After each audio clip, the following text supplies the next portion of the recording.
Broadcasting live from our studios in London, you're with Europe's coolest and most romantic program host, Sunny Laragan. Dito lang sa Magandang Umaga. Magandang Umaga, Europe. Okay, nako, magandang umaga sa inyong lahat. Welcome sa ating program. Naku, nag-e-echo tayo. Amit, lumalabas sa iyong aking audio yata. Bumabalik. Di ba? Okay. Okay, good morning. Magandang umaga sa inyong lahat. Welcome sa ating program. Ako po si Sunny Laragan. Ayan. Okay. Parang may echo yata. So, lepatay ko ito kay Amit para malaman. Okay naman pala. Nasa akin lang. Okay. Good morning ho, mga kaibigan. Welcome po sa ating program. Ako po si Sunny Laragan. And we're broadcasting on our final day natin ngayon dito sa Magandang Umaga, Europe po. No? Ito ang ating last day dito. Kaya welcome po sa ating program. Ayan ho. Dahil nasa week 11 na ho tayo, this is day episode 75, no? From the time that we started during the lockdown period. So ito na ho, yung ating last day ho dito sa Magandang Umaga, Europe. Kaya nice namin kayo pasalamatan, no, for being a part of the program for the past 3 months ng ating during the lockdown period. No? So ito ho, we'd like to announce to everybody na ito ho ang last day ho ng Magandang Umaga, Europe. So good morning ho sa ating mga kababayan sa apat na sulok ho ng United Kingdom. At good morning ho sa mga kababayan natin sa apat na sulok ng Europa. Good morning, good morning, good morning. Ayan. Alright. Okay, so kasama natin on Friday, siyempre, no, ito ating katoto, no, napakagandang lalaking barkada natin mula dyan sa Salford, Manchester, Greater Manchester area. Walang iba kundi si Amik Garciniago. Amik, magandang umaga sa iyo. Magandang umaga, medyo makulimlim at malamig na umaga sa lahat. Luzon, Visayas, Mindanao, sa lahat ng nanonood sa London, sa buong Europa. Magandang umaga, Europe, sa aming huling araw ng Magandang Umaga, Europe. Pero maganda pa rin ang umaga para sa ating lahat.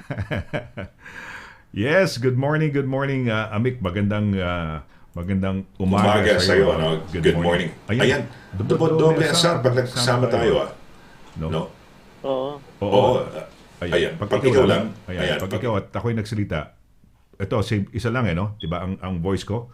Pero pag-shift ko sa'yo, dumodoble. Hindi ko alam kung nag-speakerphone ka. Naka-headset, di ba? Oo, naka-headset ako. Naka-earpiece ka. Oo, pero lumalabas yung audio ko pa sa'yo, no? Sandali lang. Paano kaya? But anyway, sige, pag-checkan na natin. Anyway, mga kaibigan, last day na natin ngayon dito sa Magandang Umaga, Europe, no? At nais natin i-anunsyo, ipaalam to everybody na last day na ho ng Magandang Umaga, Europe. Ayan. So, how was it? By the way, today is our immigration corner, no? Kasama natin si Attorney LIRA Simon Cabatbat, no? At mamaya kung may mga ayan, may echo nga raw. Patay ko yung mic mo sa dali. 1, 2, 3, 4, 5. 1, 2, 3, 4, 5. Bakit nag-echo tayo? O nga, tama raw. Napansin ni Lian Nunez, no? May echo po kayo. Okay. Pag ako lang. Meron pa rin ba? Pagkasama natin si Amik. Hello, Amik. Hello? Amik? Hello. Ayan. Siguro. Pag-check natin. We should... Okay. Meron ka bang earpiece na mismo earpiece na kable? Susubukan lang natin. Hindi ko alam kung nagagaling sa akin o nagagaling kay attorney, no? Hindi natin alam kung galing sa kanya. Pero patay naman ang kanyang audio, eh. Sa kaya nagagaling yan, audio na yan na dumodoble sa atin. Okay, anyway. Okay. Ano lang, annoying lang. Sige. Good morning. Ayan. Today, tama ba? Could you tell me guys, no, kung talagang may echo, no, yung mga nanonood sa atin? May echo daw. So nagagaling ang echo na yan. Okay, so nagagaling yung echo na yan. Okay, hindi ko alam kung nagagawin natin. Alright, but anyway, sige. Ayos na. Anyway, last day naman natin ngayon. Last day naman na magandang umaga, Europe. No? Nais ko magpasalamat sa inyo. Thank you very much for having been a part of the show. No? Maraming salamat to. At sana'y yung ating 3 months na broadcast abik, no? Medyo okay naman sila at napasaya naman natin sila with all the topics that we had. No? Nag-echo nga ba? Paki-react na lang kung merong echo nga talaga. Sabi niya Ria Nunez Gilby, may echo daw, no? Sabi ni Darwin Balarinon, may echo rin. Saan kaya nagagaling echo na yan? Okay. Kung habang kausap kita, papatayin ko yung mic mo. 1, 2, 3. Andiyan pa rin, no? Teka muna. Sandali lang, ha? Bakit may echo, no? Paulit-ulit yung sound na yan. Oo. Ayan. Anyway, pagtsagaan natin. Sige, wala tayong magagawa. The show must go on. Ika nga. Okay. So last day na ho, na magandang umaga, Europe. Thank you very much, no? I don't know kung ako po ay gusto pa ninyong mapanood, no? Dito sa ating, not dito sa ating programa. If you want me still to go on air, ayan, let me know, no? Gusto ko lang itanong, ikaw, Abik, anong the best time na mag-show, for example, kung sa gabi? Halimbawa, alas 8 ba? Alas 9 is ideal? O alas 10 na gabi? Sandali, sorry, my apologies. Ayan. Ay, wala kang mic din. Wala na, napatay na yung mic mo. Oo, nakakatuwa naman, no, on our very last day. Ayan, last day naman magandang umaga, Europe, no? Gusto lang natin malaman mamaya kung ano the best time ho para sa inyo. Is it 9 o'clock in the evening, 8 o'clock, or 10 o'clock in the evening? Ayan. Yung audio mo, Abik. Yes, hindi kita marinig. Sige, go ahead. Wala ka ng audio. Pero bukas na ang audio mo sa akin.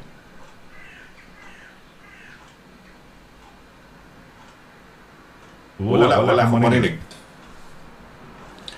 Okay, si Romel, for the first time, nagparamdam to kung kailan natin last day sa ating program. Ayun, sandali. Bakit kaya sa headset, kaya may echo? Headset nino. May echo tayo, no? Very annoying, no? Okay. Sandali lang, ha? Tignan lang natin kung... okay. Alam ko na. Oo. Pero hindi rin, eh. Okay. Anyway, sige, magandang umaga ho sa inyong lahat. Ayan, paulit-ulit ako, magandang umaga. Ayan. Okay lang naman, sabi daw ni Ramel Balakadaw, it's not bad. Okay lang naman na yung echo. So, Abik, ikaw naman, hindi ko marinig.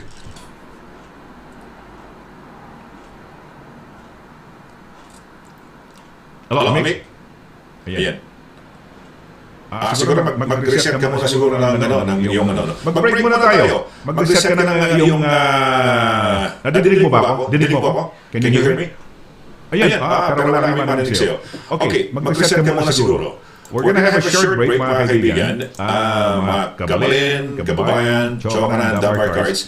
And then we're gonna come back, no? Pagbalik ko natin, hopefully maganda na yung signal ni Amik. Okay, so ito ho, topic natin for today, last day na magandang umaga, Europe. Salamat po. Meron ho ba kayong natutunan, na-enjoy ho dito sa ating palatuntunan? So, let us know. We're gonna have a short break. Saglit po lamang. Mula noon hanggang ngayon, serbisyong mapagkakatiwalaan, serbisyong maaasahan pagdating sa inyong mga padalang balikbayan boxes. Dito ka na sa Forex Cargo. Sa presyong kayang-kaya ng bulsa, sigurado ka pa sa inyong padala. Forex Cargo. Dahil kailangan makarating. Call 0208-813-7064. O, ano pang inaantay niyo mga kabayan? Tayo na sa Forex Cargo.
During these trying times, we salute the frontliners who are tirelessly caring for all of us against the COVID-19. To all the courageous nurses, doctors, carers, and paramedics at the NHS, words are not enough to thank you.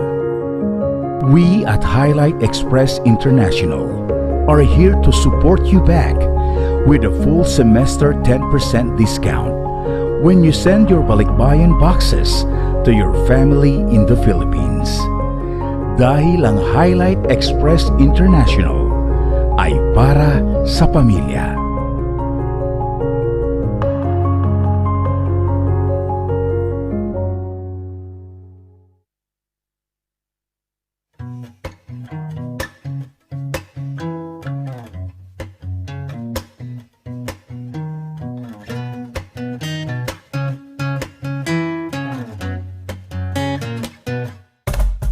My mama don't want marmalade shake, marmalade shake, marmalade shake. My mama don't want marmalade shake, marmalade shake. Ma, it's the time of the year to get out of the shade, bathing on the beach like a marmalade.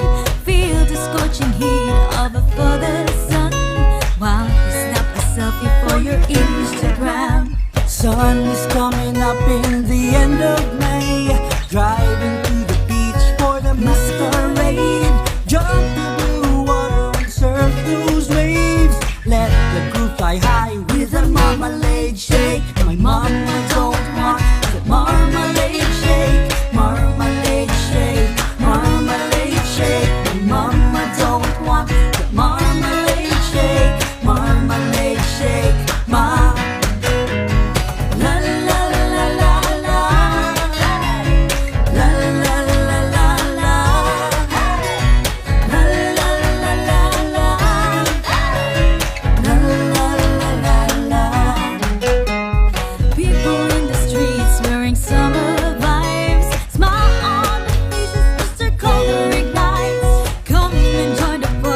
it's getting wild. You listen to your mama when she tells you to hide.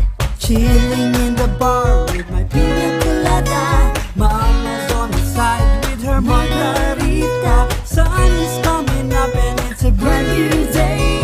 Time to do the what? The marmalade shake. My mama don't want the marmalade shake, marmalade shake, marmalade shake. My mama don't want marmalade shake, marmalade shake. Ma, la la la la la, la la la la la, la la la la la, la la la la la, la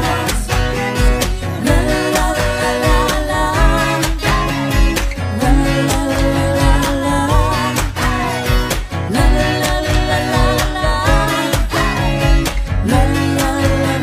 la My mama don't want that marmalade shake, marmalade shake, marmalade shake. My mama don't want that marmalade shake, marmalade shake. Ma, my mama don't want that marmalade shake, marmalade shake, marmalade shake.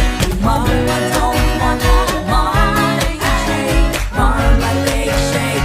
Ma. Broadcasting live from our studios in London, you're with Europe's coolest and most romantic program host, Sonny Laragan. Dito lang sa Magandang Umaga. Magandang Umaga, Europe. Okay, magandang umaga Europe. Welcome po sa ating program. No? Ako po si Sonny Laragan dito live coming to you. No? And today is our last day no? ng magandang umaga Europe. Salamat po. No? Ayan. We're okay, tignan nyo lang ho. Ayan, kung kayo'y okay lang at napasaya ng ating program, maraming salamat ho. No? We really would like to thank you because that was the intention when we did this about 3 months ago. No? Nung magsimula tayo ng lockdown and we had to do this regularly. Dahil wala ko tayong pasok lahat, nasa bahay lang, no? Ngayon, nagsisimula na akong bumalik ang ating, mag-normalize yung ating buhay ng konti. Paunti-unti ho lang. June 1, nagsimula na ho yung pagbukas ng mga car showrooms, no? At yung mga outdoor markets. So 15 to ay yung mga shops nating paborito. Nag-echo. Yes, saan kaya galing yung echo na yan, no? We're having this echo ever since. Sige, okay. Sandali, asa ba yung echo na to, no? Alright. Anyway, let's just welcome once again si Abik. Abik, good morning sa'yo, no? Good morning. Ayan. Sa akin lang yata nag-echo, no? Ako lang yata sa akin, sa sarili ko lang, no? Bakit kaya? Ayaw yata magpaalam. Ayaw magpaalam. Last day na magandang umaga yun, mga kaibigan, no? Ayan, lakas ng echo mo, sabi ni Norman. Ayan, oo nga, bakit nga? Ngayon lang nangyari ito eh. Na napakalakas ng echo natin. Oo, tama yan. Tama si Norman. Norman, good morning. Ayan, yung ating kaibigan mula sa Forex Cargo. Meron kayong offer niyo. Ano yung offer ninyo? Forex Cargo, Abik? 34140 sa countryside at 34120 ang medium size doon sa London area. Ayun. Okay. And extended yan hanggang end of June. Ayan. So, extended hanggang June. Ano ulit? 140 pagka? Countryside. Okay. And then? London area, 120 lang. 120. Okay. Bidod ka ng echo, Kuya San. Hindi. Ngayon lang nangyari ito eh. Okay, so 120 sa London, Greater London area. Ayun, tatlong boxes. Ilang boxes yan? Tatlong medium. Tatlong medium boxes. Ayun. So good morning. Good afternoon pala ito sa ating kaibigan, si Norms. Ayan. Lita, Manangkil, bakit ito kayo magpapaalam? Nag-enjoy pa naman ho pa kami. Hindi, mag-normalize na eh. Mamaya pagkatapos sa show, we'll tell you kung bakit. We'll tell you kung bakit last day na ho na magandang umaga Europe dito. Okay. Ito na ating segment na Immigration Corner every Friday morning. Ito lang ho. Maglalagay lang ho tayong disclaimer and we'll go straight doon sa ating kasamang si Attorney LIRA Simon Cabatbat.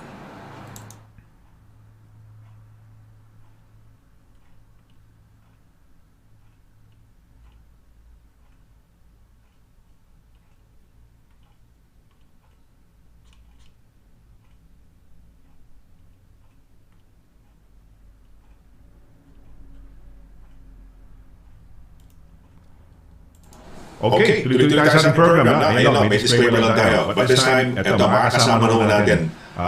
Amik, excited ka na ba? Dagdag kaalaman na naman to, no? Every Wednesday. Di ba, every Wednesday, meron tayong, ano ba tayong dito? Yung ating legal advice corner. Kasama natin si Attorney Dana Quinto.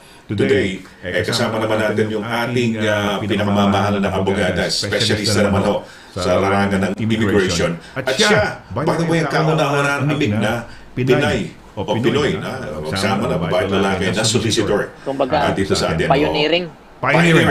Let's say good morning, mga kaibigan sa ating kaibigan dito po sa ating Immigration Corner. Walang iba kundi si Attorney LIRA Simon Cabatbat of Douglas Simon Solicitors. Magandang umaga, Attorney.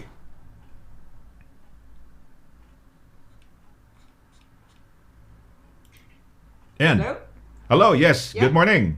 Good. Yeah, good, okay. Magandang umaga din. Kamusta po kayo? Okay naman kami. Okay naman kami ni Amik, no? We're okay. Kami, okay ka ba, Amik? Teka muna, mukhang mahina yata may attorney, no? Ito, malakas ako pag nilipat ako sa tatlo. Marami tayo. Hello, good morning, attorney. Good morning, Amik. Good morning, attorney.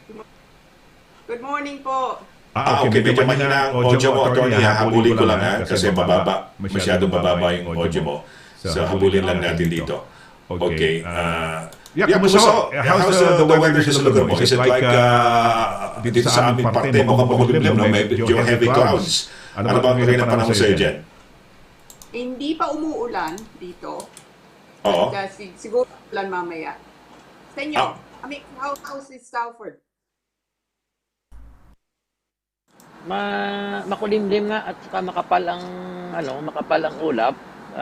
Tsaka nagtatago si Haring Araw. At sa weather forecast by mga 11 o 11:30 ay ulan. Malamig, saka medyo malamig. Sa 8 degrees, 8 to 10 degrees. Yeah, nga, dito din. Ayun. Oo. Ayan. Okay. There's this annoying, parang echoey effect. But anyway, good morning, Tony. It's nice to see you. Friday morning at immigration time. Dagdag kaalaman, people with concerns about immigration are watching with us, no? At syempre, kung hindi pa sila concerned, they can pass it on doon sa kanilang mga kababayan. Talagang marami nagtataka, bakit may echo? Sabi nga ni Marie Fairbank. Marie, good morning to you, no? Okay. Sige, attorney, anong pag-uusapan natin ngayon? Okay. So, ngayon, gusto kong pag-usapan nga probably the biggest and probably also most controversial topic in the last decade, really, human rights. No, but it's such a big topic that to make more sense of it, we need to perhaps apply it now to a scenario that often comes about. So yung mga problema, especially mga kababayan natin, it's not an uncommon issue. So let me set up the scenario. So unang-una, say the applicant is nandito sa UK, no? In a genuine relationship with someone who is settled, so British nga or indefinite leave to remain. The applicant is already an overstayer, so pumasok siya dito, no more visa, but has been in the UK for say several years. No children, no? Sponsor, as I've said nga, is settled in the UK, works here also. Income niya sabihin natin is over 18,600. Applicant does not have any criminal conviction, so good character otherwise. And then she made an application, or he made an application to regularize their stay, but based partly now on human rights. Human rights, specifically Article 8, so right to family and private life. Subsequent to making the application was refused. Now the matter is on appeal. Now that is when it's important to make sure that you make proper representations, the grounds are good, and also, of course, the documents are all submitted. Now, so let's take let's skip to the hearing. So the hearing now, and the judge then says, okay, Article 8 is what they call engaged. So the issue of Article 8 is live. One of the things then that they would look at, they would need to ask themselves is, if Article 8 right to family, private life is engaged, is it proportionate? Is the Home Office's decision to refuse the application proportionate to the circumstances? Ang pangalan niya is proportionality. Now, one of the main cases when looking at proportionality is a case called Chikwamba. It was a House of Lords case back in 2008. Now, that case is quite interesting on many levels, but the main principle being, they say that case confirmed that where there is no public interest in requiring an applicant to leave the UK merely to make a successful application from abroad. So, put simply, they're saying if you are pretty much sure to be able to come back to the UK because you satisfy all the spouse requirements anyway, then what is the point of requiring that applicant, or appellant in this case, to leave the United Kingdom simply to apply to come back in? And that obviously can have quite significant consequences and an advantage, of course, for the appellant. So if you have those circumstances, do not forget to also look at what would happen if you were to make an application from abroad. So you need to be able to show that the conditions you would otherwise satisfy. So income 18,600 plus. that there's accommodation, no issues to character, no issues to genuineness of relationship. And oddly, it can become a problem, English language, because of course, if you're coming in from anywhere, well, not from anywhere, but for a lot of countries, you need to be able to satisfy English language. So there, it can be problematic sometimes because you don't have your passport, you're unable to provide an English language certificate. But there are procedures that perhaps you should implement in order to satisfy a court that you, in any event, satisfy the English language. If you can tick all those boxes, then it may well be that you win your appeal, which means that you will be granted leave to remain in the United Kingdom if the Home Office do not then challenge that. And that visa will then be usually for a maximum of 30 months, which is then renewable. So it is important, especially for those people who have partners in the UK, not to forget to look at this issue of Chikwamba on the issue of proportionality. And I've seen certainly cases that have been run without mention of Chikwamba, and that can be disastrous for an appeal. It may well be that the judge picks it up, but of course it's for you as the appellant, indeed your representatives also, to ensure that it's put forward.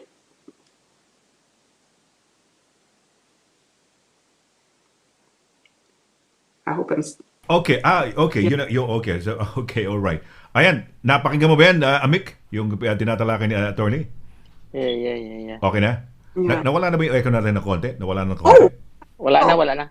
Wala na, okay. Alright, Chikwamba, teka muna, attorney, so ano yung Chikwamba? Let's just know, ang Chikwamba ba is, for example, yung case ba is, sabi mo may relationship, merong in a relationship, yung isang tao, overstayer. They were successful ba? Nakapagpakasal dito, no? Tama yun? Okay. Tama. Yeah. And then, ang inilalaban nila, hindi na sila kailangang lumabas pa. Di ba? Parang mag-apply outside of the country. Oo. Ano ba ang talagang pinaka-general idea? The Home Office, the government would really try to make those people in that kind of a situation, kunyari na in love. Kunyari, does this go with both yung same-sex relationships and yung regular na heterosexual relationship? Absolutely, yeah. It's applicable example to both. Lang, kunyari, na-inlove ako kay Amik. Pwede, kunyari, si Amik, nag-inlove na lang kami dalawa, na-inlove ako kay Amik, no? Sino kaya ang ano rito, permanente? Si Amik na lang, ako overstayer.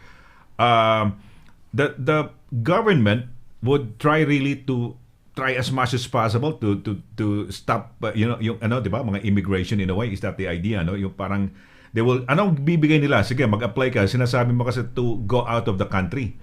In this situation, nailaban namin ni Amik yung pagmamahalan namin dito sa UK. Ano tawag dito?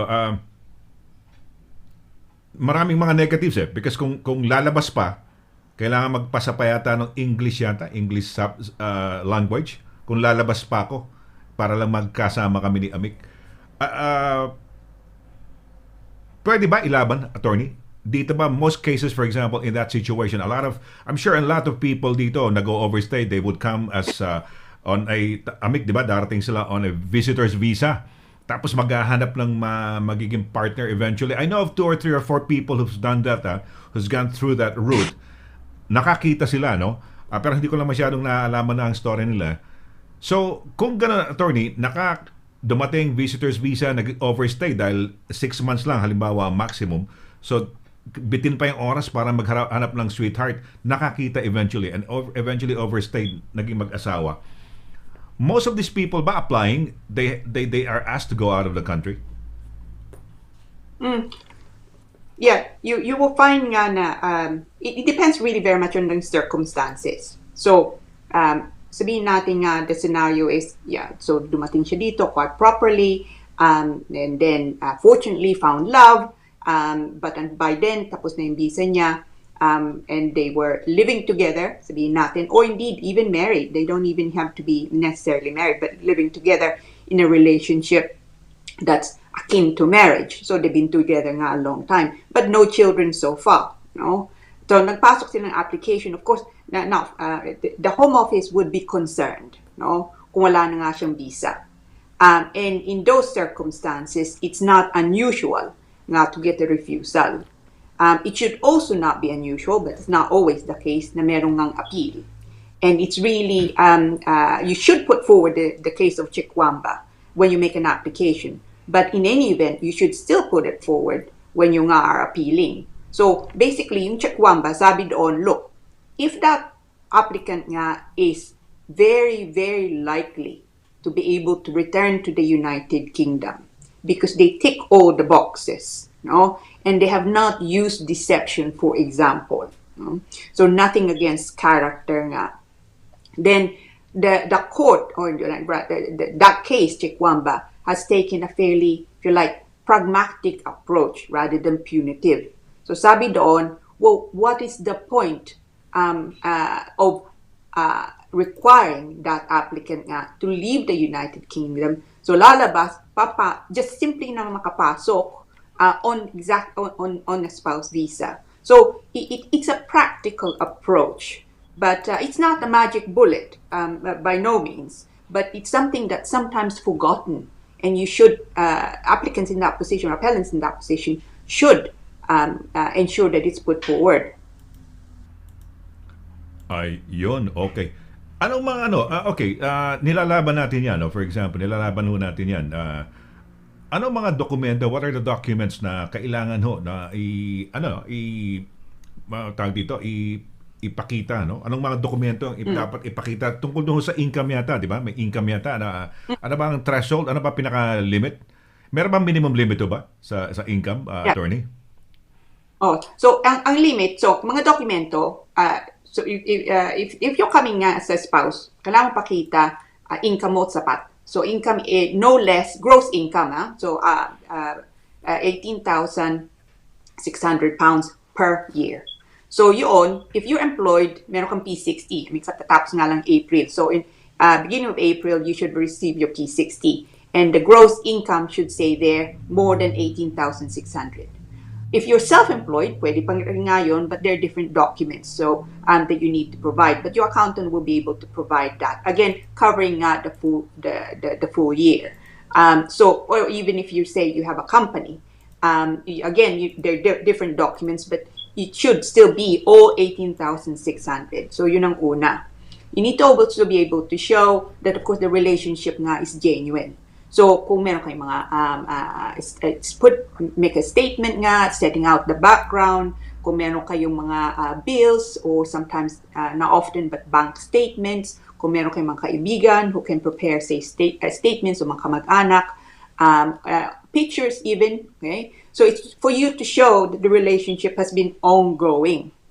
Now, character is also important. So, na wala ngang conviction, no? So typically, someone's an overstayer, but nothing else. They've lived in the UK, kept their head down, are generally good character, and same goes says for the sponsor.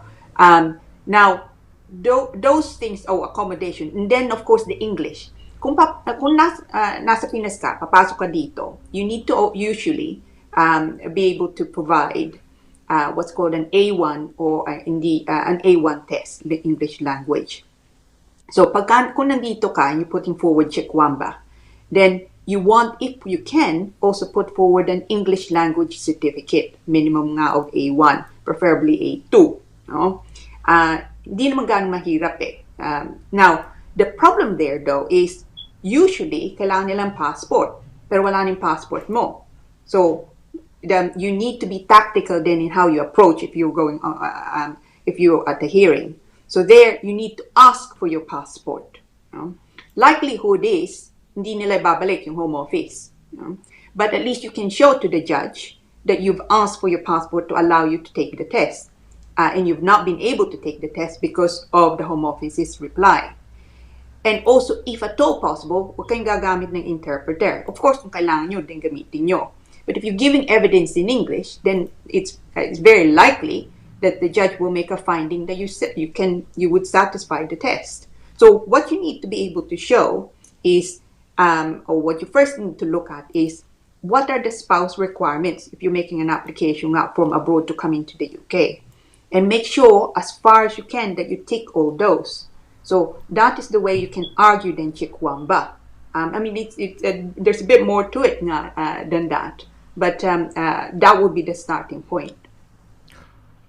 Attorney, may tanong dito, no, from one of our viewers, no, si Marie Fairbank, no. Sabi niya, merong situationer daw. Okay lang natin, tanong sa inyo. A situationer, no, my friend has been married for more than 10 years and until now, dinideny pa sa immigration. Why is that? What do you think is that, no? That's again not unusual, actually. A lot of cases that I deal with, normally there have been several failed applications. It can be a number of things. It could be lack of evidence. It can also be perhaps insufficient representations. No, it could also be that they were interviewed, and at the interview there were concerns. But if you are in a genuine, yung kaibigan niya, if they're in a genuine relationship and they have evidence of that, and they would otherwise, or she would otherwise satisfy the spouse requirements, then kailangan niyang ilista. No? So certainly she should not just simply give up. I mean, perhaps the thing to do is really seek good legal advice, so that they know where they're going wrong. Also, applicants, by the way, can obtain a copy of their computer file from the Home Office. It's a subject access request. No? Now, it's not always helpful, but it certainly can be. Then makikita nila ano ba yung mga comments ng Home Office. So it could be that there were concerns with, let's say, documents. So next time magpapasok ng application or on appeal, they can remedy it. Or sometimes also the Home Office simply makes mistakes, and it's actually noted there. Or sometimes make illogical decisions, and it's also noted on their file. So it's a way really of getting a bit more information from about the rationale behind the refusal. So yung kaibigan niya, they should perhaps start with that. Get a copy of their file. There's a fee which I think is £10. They take about 40 working days to provide the documents, but that can be quite useful kung hindi niya alam. But if they had representations, they should really know the reason for the refusals.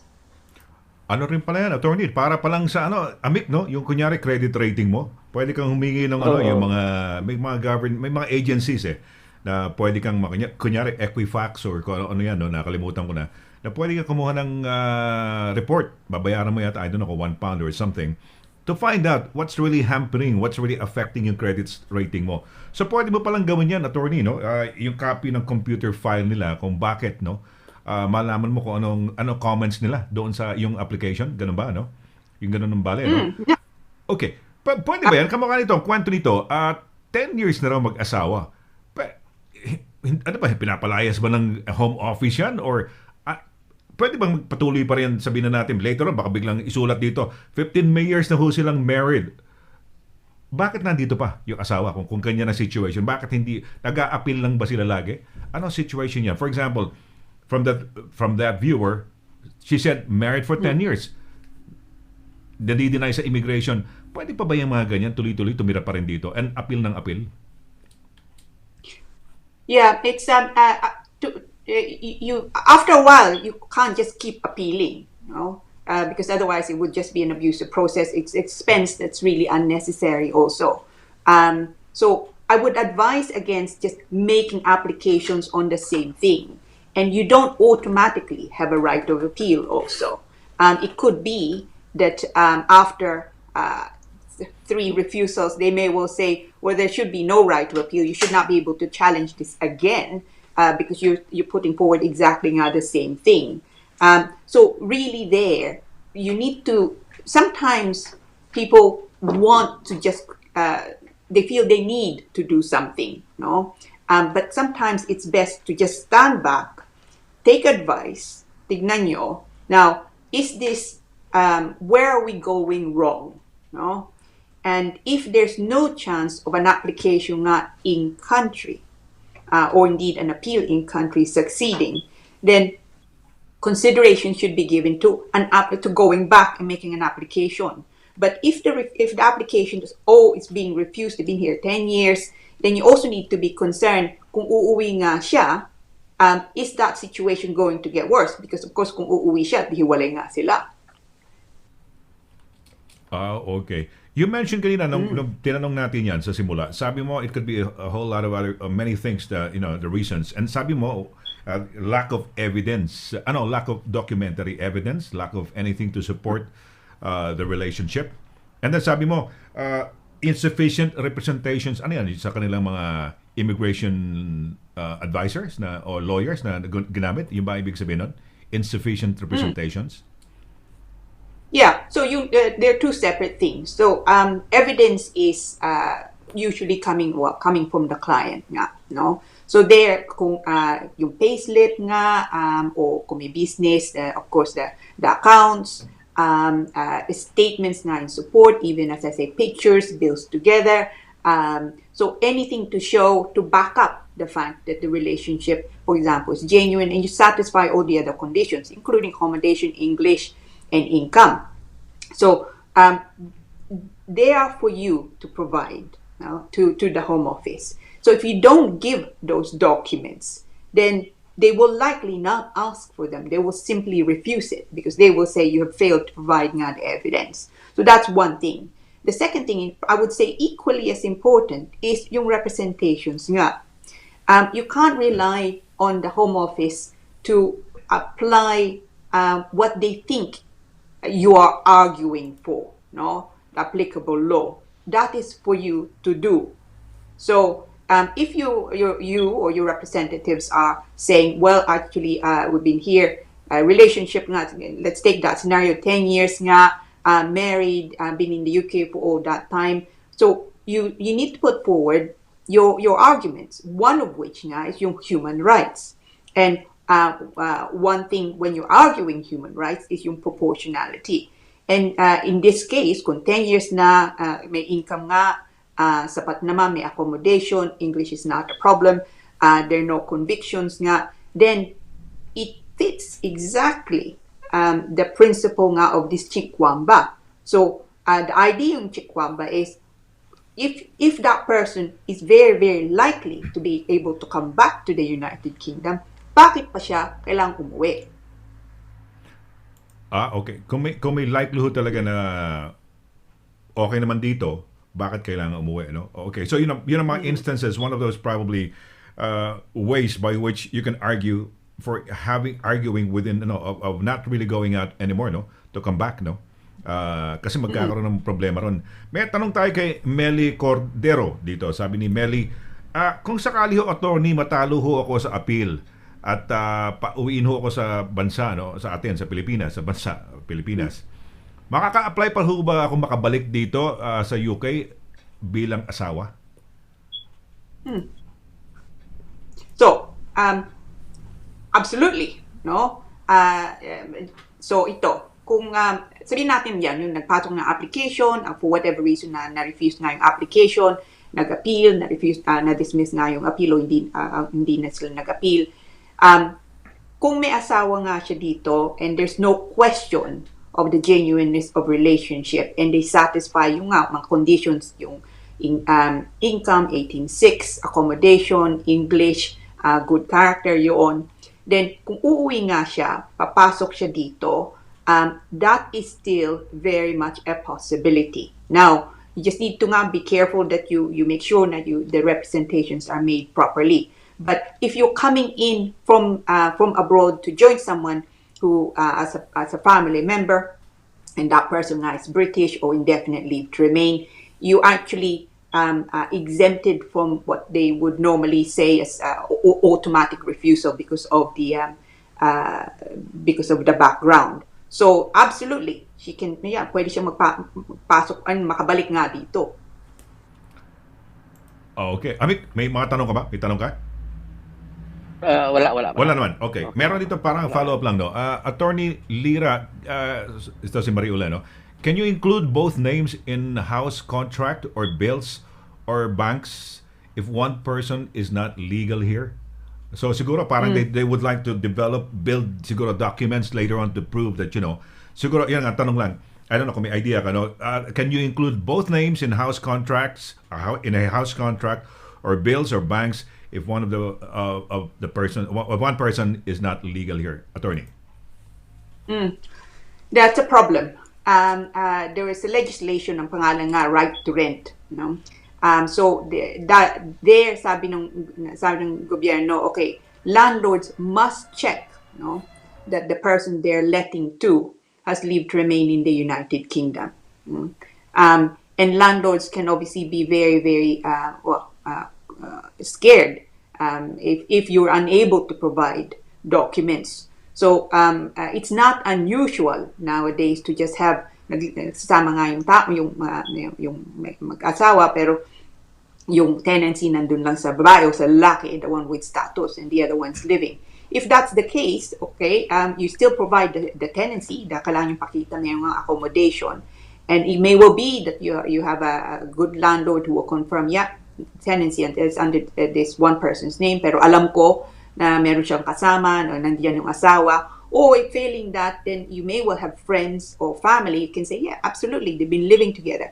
And there are also other ways of proving also that you are indeed living together. So kung meron kayong mga bills, kahit hindi nga joint, at least if dun sa address na yung bumabagsak, it could also be remittances. Kung nagpapadala kayo ng pera, nandun yung pangalan nyo, yung address nga. So the idea is to be able to tie, of course, your spouse's details to yours. It could also be things like dentista, so anything and everything really that would show that the relationship nga, that you're in cohabitation and therefore and that the relationship is genuine. Yung example natin last time, Amik, naalala mo sino pangalan to? Ano pangalan to? Jonald yata, yung last time, di ba? Jonaldo. Oo, overstaying yun, no? Naging successful na makapag-asawa, no? Dito. Posible ho ba yan? I mean, we're not teaching people strategies, pero yun ho, posible ho. Somebody can overstay, siyempre in the hope of really eventually staying here permanently, no? So panahon na yan, nag-overstay siya, naghahanap siya ng, alam naman ho natin siguro, ang ruta na mas mabilis ho siguro, yung pag-aasawa ho, no? May chance ho ba? May pagkakataon, may mga cases ho ba talaga na pwede ho talagang magkaroon ng paraan na maikasal, maski, mailulusot din ho ba sa mga local authorities yan o local civil registrars na mag-apply ng pagpapakasalo? Hindi ho ba magiging mahigpit na hanapin na, hindi ka overstaying ka? Nakakalusot ho ba sa mga civil registrars? Pwede ho ba? Well, it's never ever advisable nga to come in with the view to overstaying, no? That's never ever nga a good idea. Pero kung nandito na, most of the clients certainly that I deal with, nandito sila, masok sila dito quite genuinely, and then things happened, and sometimes nga because may nakilala nga sila, and then naging overstayer, and then they simply wish to fix the problem. It's not always also something that works. So if you're getting married, Jonald's case nga, actually this issue of Chekwamba was also argued successfully. One of the principles that was argued successfully for his case. So he was very good. He was prepared. He certainly was able to show income 18,600 ng asawa niya, hindi problema. Genuineness of relationship. He has good character, so other than overstaying, he has clean immigration, clean record. He has accommodation, again, that's not a problem. So, but even with all those things, even though we were successful now on appeal, if you remember, the Home Office even challenged that appeal. No? Now, one case that came about relatively recently is a case called Yunas. No? Now, Yunas, sabi doon, that is a similar thing, but that appeal was refused by the upper tribunal. The reason they said is it's not like Chikwamba. And the main problem they had with that case is deception. Yung nga sinasabi mo, so there, it seems, that the appellant nga entered the UK predominantly to be able to stay here then as a family member. So came in as a visitor but had no intention of going back. So yung sabi ng kasong yun, Eunice, well, there was deception here. No? Chikwamba would not apply. Coming into the case, if you like, with clean hands. So it's not a guarantee by far that kung nandito na nga yung tao and they get married, that they will get, as long as they satisfy all the spousal documents, that they would get a visa in the UK. So the intention is very much a concern for the Home Office and will be concerned for the judge, as was the case with Eunice. Okay. Ayan. May tanong ka pa, Amik? Pero ka bang any follow-up? Wala. Okay. Okay. Anyway, attorney, well, dalawa nagmamahalan. Isang Briton, isang sa Pilipinas, no? Siyempre, no?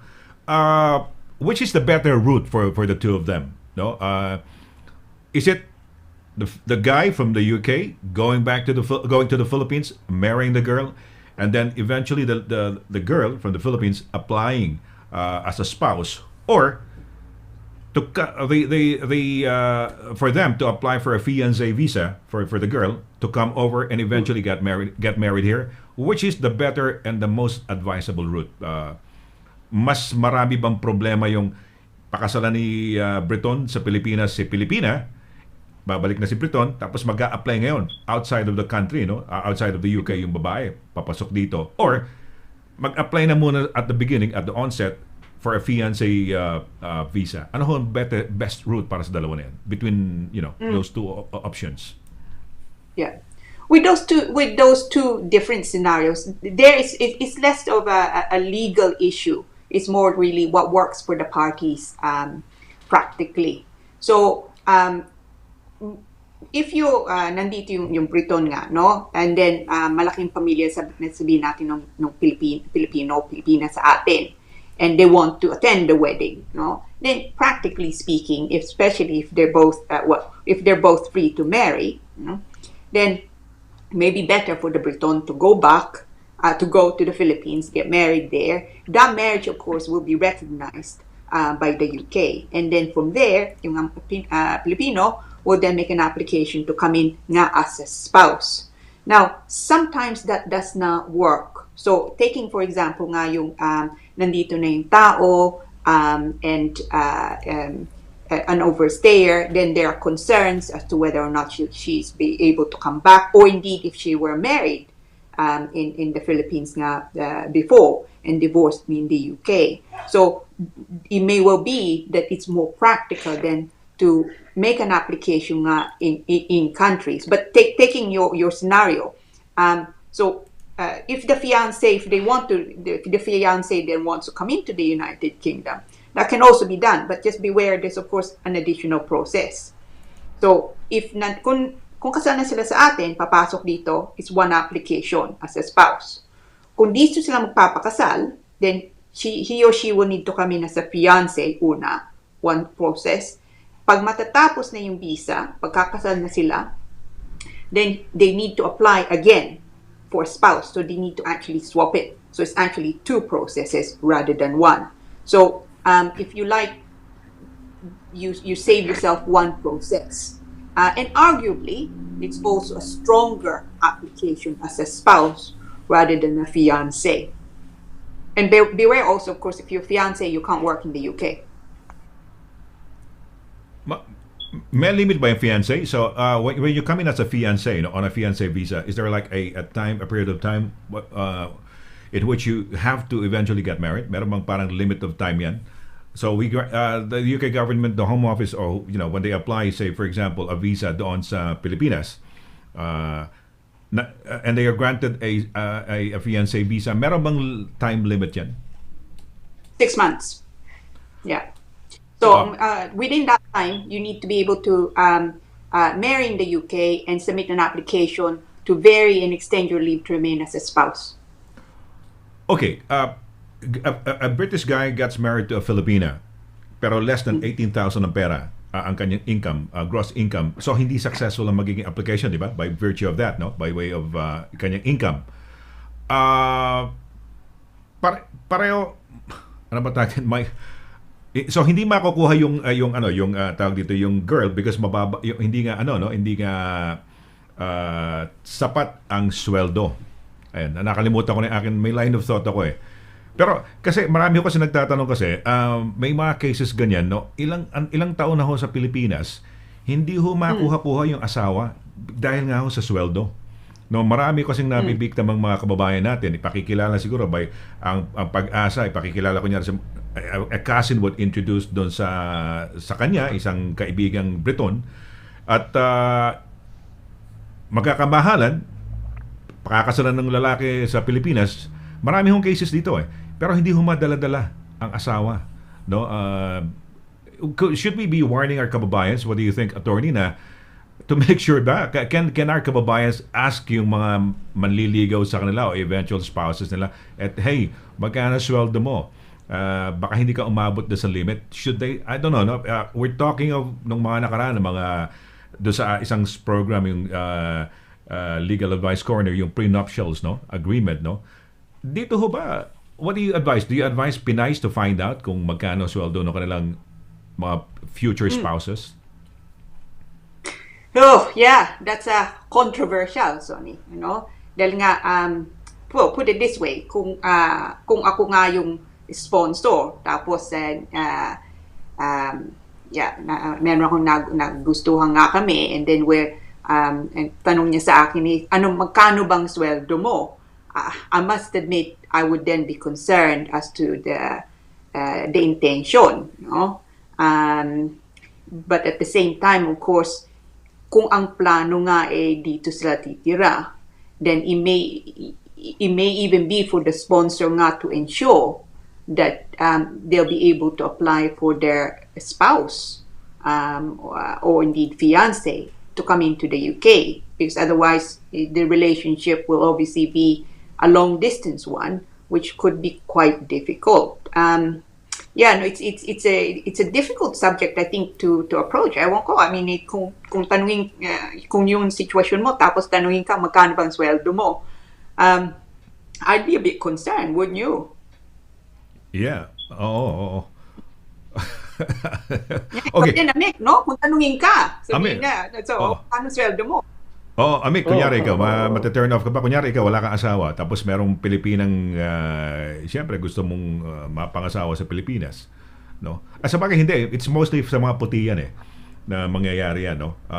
Tama lang ba? Okay lang ba itanong? Sa palagay mo, Amik, opinion mo lang, should the girls, kasi gusto lang natin protektahan sila dahil useless lang baka ikasal sa Pilipinas, mabuntis, magkaanak na magkaanak, puro lang si Briton lang ang nakakapunta sa Pilipinas, hindi niya madala yung babae. Ang original intention of the woman getting married to the guy is eventually makakapunta siya na UK. Ano sa palagay mo? Dapat bang i-warn yung mga kababayan natin Pinay o mag-ingat-ingat? Okay lang bang itanong o hindi ba nakakahiya? Ma-turn off ba yung lalaki? Pag tinanong, sige, papayag ko sa yung maging asawa. Pero magkano ang sweldo mo? Kasi nabalita namin merong limit diyan sa may minimum diyan sa sa UK Ano palagay mo? Parang parang magkakaroon ng doubt ng tao siguro pag tinanong mo, ano ba parang talaga to? Although nililigawan ko siya dahil mahal ko siya, pero bakit ganito in return? Ano ba talaga? Tatanggapin niya ako as mahal niya ako, or it's material thing na gusto niya pumunta dito o gusto niya may pera ako? No, di ba? Pero hindi kayo magsama The reason why, diyan, attorney, di mo naman pwedeng isabi yung human rights na dahil nasa labas Di mo, kung nasa UK yung babae, ilalaban mo yung human rights, nagsama, nagmahal, may anak na kayo. Pero kung nasa labas pa, naanakan ng Briton yung Pilipina, hindi mo na pa pwedeng ilaban yan human rights as an argument, no? No, you can, no? Pwede pa rin. Pwede pa rin. So if you make an application is refused. I mean, and by the way, kahit hindi nga sapat, no? You can still make arguments outside that yung applicant should still be able to come in, and there you bring in again human rights arguments potentially, amongst other things, no? Especially if there are children nga. So it's not necessarily a definite no kung hindi nga sapat yung income. But of course, it is a potential and real concern. So no, they can still put forward the argument. It's just it's one of those less a legal issue, but more practical, emotional concern. Dahil say the beginning, it also depends on what stage ng relationship nga. Kung nililigawan mo pa lang, tapos ang unang tanong sa iyo magkanong sweldo mo, then I think that would raise pretty major concerns, no? Na baka ginagamit ka nga lang o pera nga lang ang pinaka-importante. And I would be concerned in that position kung yun yung sitwasyon ko. May mga ganyan, mga wala naman masyadong hanap buhay na Briton They will bababad sa Pilipinas, doon naka-stay, imbis na yung babae pumunta rito, siya nagtsatsaga magsisik doon sa Pilipinas, no? Pero okay yun, at least pwede pa pala na-educate tayo doon na amik na pwede pala, maski nasa labas, human rights pa pwede pa rin, no? Pwede pa rin ipaglaban, no? Kung ma-justify niyo at mabibigyan niyo ng ebidensya, no, to support. Okay. Enriquez Cruz Rayo Manuel, Ma'am Lira, may katanungan po ako sa aking biometric visa. 10 years na sa 2022. Now, year 2022. Ang expired ng aking ang pag-expire ng aking biometric visa, indefinite leave to remain siya.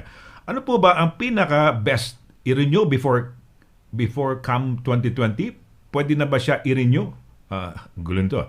And how many years ang ibibigay ng Home Office to renew? Thanks. I don't know, more or less the gist of the question siguro. Siguro is it best to renew it now or should I wait siguro for the 2022? Baka ganun ang tanong niya, no? Biometric indefinite leave to remain. Attorney. Okay. Kung indefinite leave to remain, ibig sabihin nandito siya with permanent residency.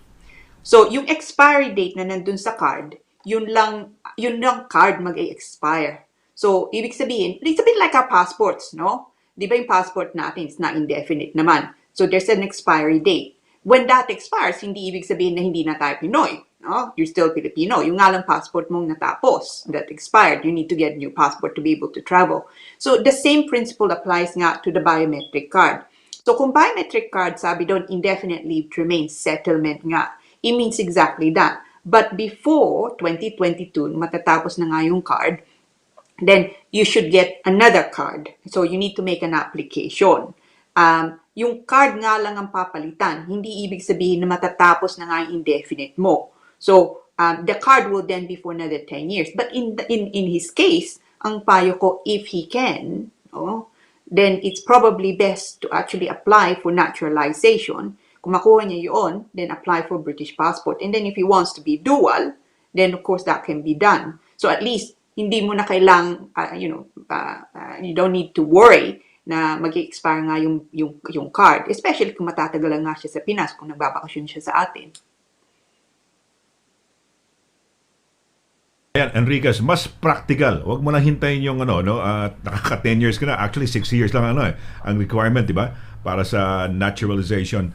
So, huwag mo na pag-uri ng sarili mo, no? Diyan, total, dokumento nga lang, sabi nga ni attorney, no? Dahil indefinite leave ka na it's just a paper lang siguro renewal niya lang, siguro physical renewal of the passport. Pero advice mo is mag-direct siya ka na, mag-British citizen ka na. Baka pera ang problema niya. Magkano ba renewal ng passport, attorney? Kunyari yung kanyang ganyan, yung, as compared to eventually applying to be naturalized. Magastos ngayon. Magkano ba ngayon ang bayad ngayon? Let's say gusto magpa-naturalize. Yeah, it's for naturalization. I can't remember the exact figure, but I think it's something like it's a little over £2,000 now. The application to get a new car, that's quite a bit less. It was something like 150. I think it's a little bit more now. It's an application for what's called it's an NTL application, no time limit stamp, and also it's a bit faster. And if you've not done your English language test, or you don't have the certificate yet, or life in the UK, hindi mo kailangan yun for the NTL. Yung kailangan mo lang pakita nga na you stayed in the United Kingdom. So yung residency mo, that you've not been away from the UK for any length of time. So there are advantages or practical reasons why people just want to apply now for their card to be renewed. Pero sa kanya, the thing to take away from this is, hindi, kahit matatapos na nga yung card, hindi ibig sabihin na matatapos na yung status niya dito. It just means the card expires. Tama tayo, attorney. Sabi niya, yes, money problem. No? Siguro, anong masasuggest mo dyan, Amik? Siguro, mag-loan ka na, no? Sayang din eh. I don't know, kung nakaka 10 years ka na rito at maganda-ganda naman siguro ang credit rating mo, pwede mo na siguro i-apply yan. Or is it the reason, wala na kung may kasama siguro, dalawa, tatlo, tigi-isa ba, attorney, kunyari may anak ka, may asawa mo, no? Isang, tigi-isa yan, no? Let's just say, tig to 2,000, no? Medyo madugo yata, no? Madugo, no? Ubus-ubusan ng pera niya, no? Yeah, Pag family yata ang i-apply mo, medyo discounted din siya kaysa individual. Ganun ba? Oo. Mukhang pag like family kayo na magre-renew kayo yata ng yung indefinite leave to remain, medyo pag sabay kayo, medyo may din sila. Pero magastos. So, inamin naman yan, no? Money problems talaga. Money problems. May Tigbaw Vargas, in my experience, parang nag-comment lang yata siya, naghanap ang husband ko ng second job para ma-meet ang financial requirement. I got married October 2017. Nandito na ako sa UK October 2018. Siguro, ibig sabihin ni May, nasa labas siya, tapos pumasok siya rito, no? Siguro, ganun siguro, no? So the guy, yung husband, looked for a second job para ma-meet ang financial requirement. So they got married. I don't know kung sa Pilipinas they got married, and eventually initiated the application process, and she was here a year after. October 2017 kinasal, attorney. October 2018 nakarating. Good news. Palakpakan natin. That's success story yan, no? Okay. Kaya kababayan ko pala yan eh. Ganun ba? Kababayan ko pala yan, taga Negros, taga Bacolod. Really? Okay. Nasa... Ito. What is the end status of overstaying parents and only here for humanitarian reasons due to the daughter who was born here and not yet 7 years old? So what is the end status of overstaying parents and only here for humanitarian reasons due to the daughter who was born here and not yet 7 years old? I don't know. May masasabi ka ba rin? So, so there I assume that the circumstances are nandito yung so parents are here, no leave to remain in the UK for whatever reason. Pinanganak dito yung bata, pero bata pa yung bata, so under 7 years old. So first question really should be, should they make an application now or wait, no? Now, it depends really, again, on the circumstances, how long the parents have been in the United Kingdom, for example. Because even though the child's under this age of 7, it could be that the parents have been here far longer. And there could also be other circumstances that can add to the application, to representations. So, but if the circumstances are wala nga silang pamilyang iba, they've not been here that long, and child is say sabihin natin 3 years old, 4 years old nga lang. If those are the circumstances and they come and see me, then I would say they need to seriously think about whether they're ready now to make an application. Because if they're going to rely on the fact na yung bata nga ay dito pinanganak, dito lumaki, then it is practical, I would say, to wait a bit longer, no? Usually 7 years, because they say, the rules say, if a child's was born in the UK or has been in the United Kingdom for 7 years plus, no, then it would be unreasonable to expect that child to leave the United Kingdom.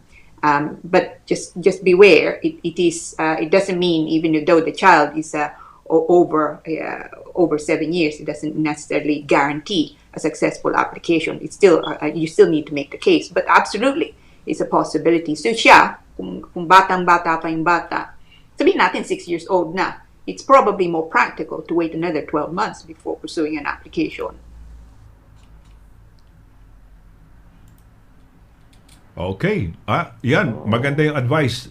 Dagdagan pa, Amik, naintindihan mo ba yung sinabi na Tony? dagdagan pa at least wait for another 12 years, no? Another 12 months, no? At least tama, no? Kasi minimum yata 7, so over at least. Tama ba 'yan, attorney?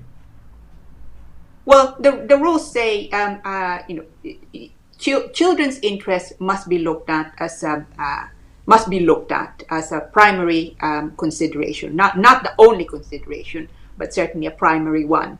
Now, on top of that, there are exceptions now to the rules. So one of which is where you have a parental relationship now with a child, and that child was born in the UK or has been in the United Kingdom for no less than 7 years. So basically, gusto na makita is that the child has settled in the UK. So kung nandito na sila, nag-aaral, sabihin natin pinanganak sa atin, tapos pumasok sila dito nung bata pa, matagal na sila dito, so 7 years plus, may nag-aaral nga, they've established friendships, or sometimes nga teenagers na.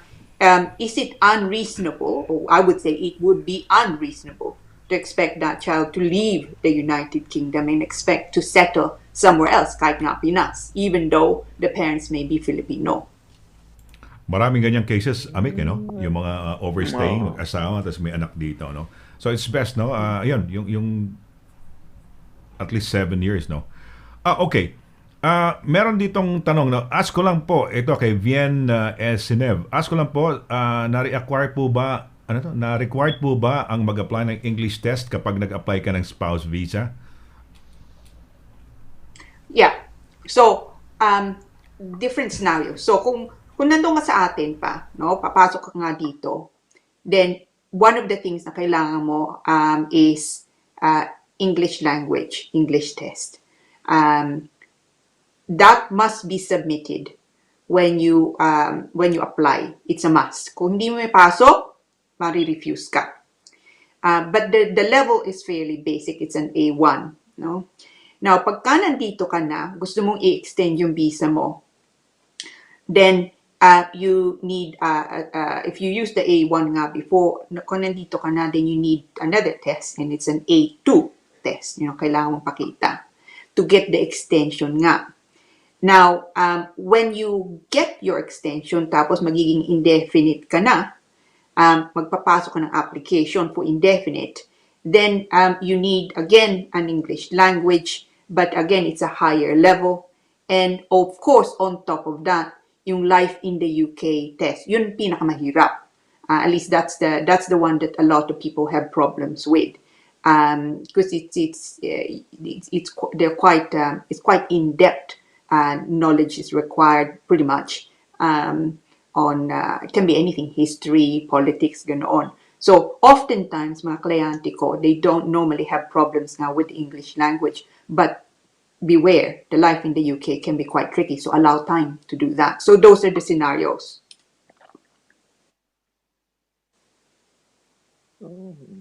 Okay, alright. Sarado ko pala yung microphone ko. Okay, saan daw kayo pwedeng makontak? Anong email address lang kung meron hong mga taong interesado daw? How can they contact you, attorney? Okay. Ang email ko, diretsong email ko, yung apelyido ko, so kabatbat at Douglas Simon. So Sony, hindi lira, kabatbat po. Kabatbat, so, kabatbat. Alright.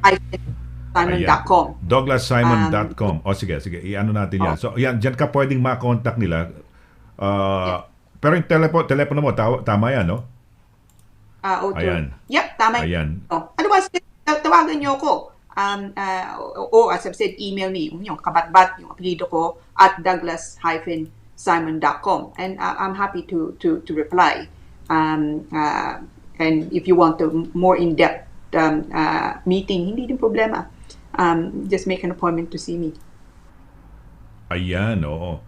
Ayan. So, pwede yung ma-contact niya si attorney. Baka may mga Amik, baka may mga thoughts and comments ka lang bago natin thank you daw, sabi ni Vien Sinev. Thanks po, God bless all po.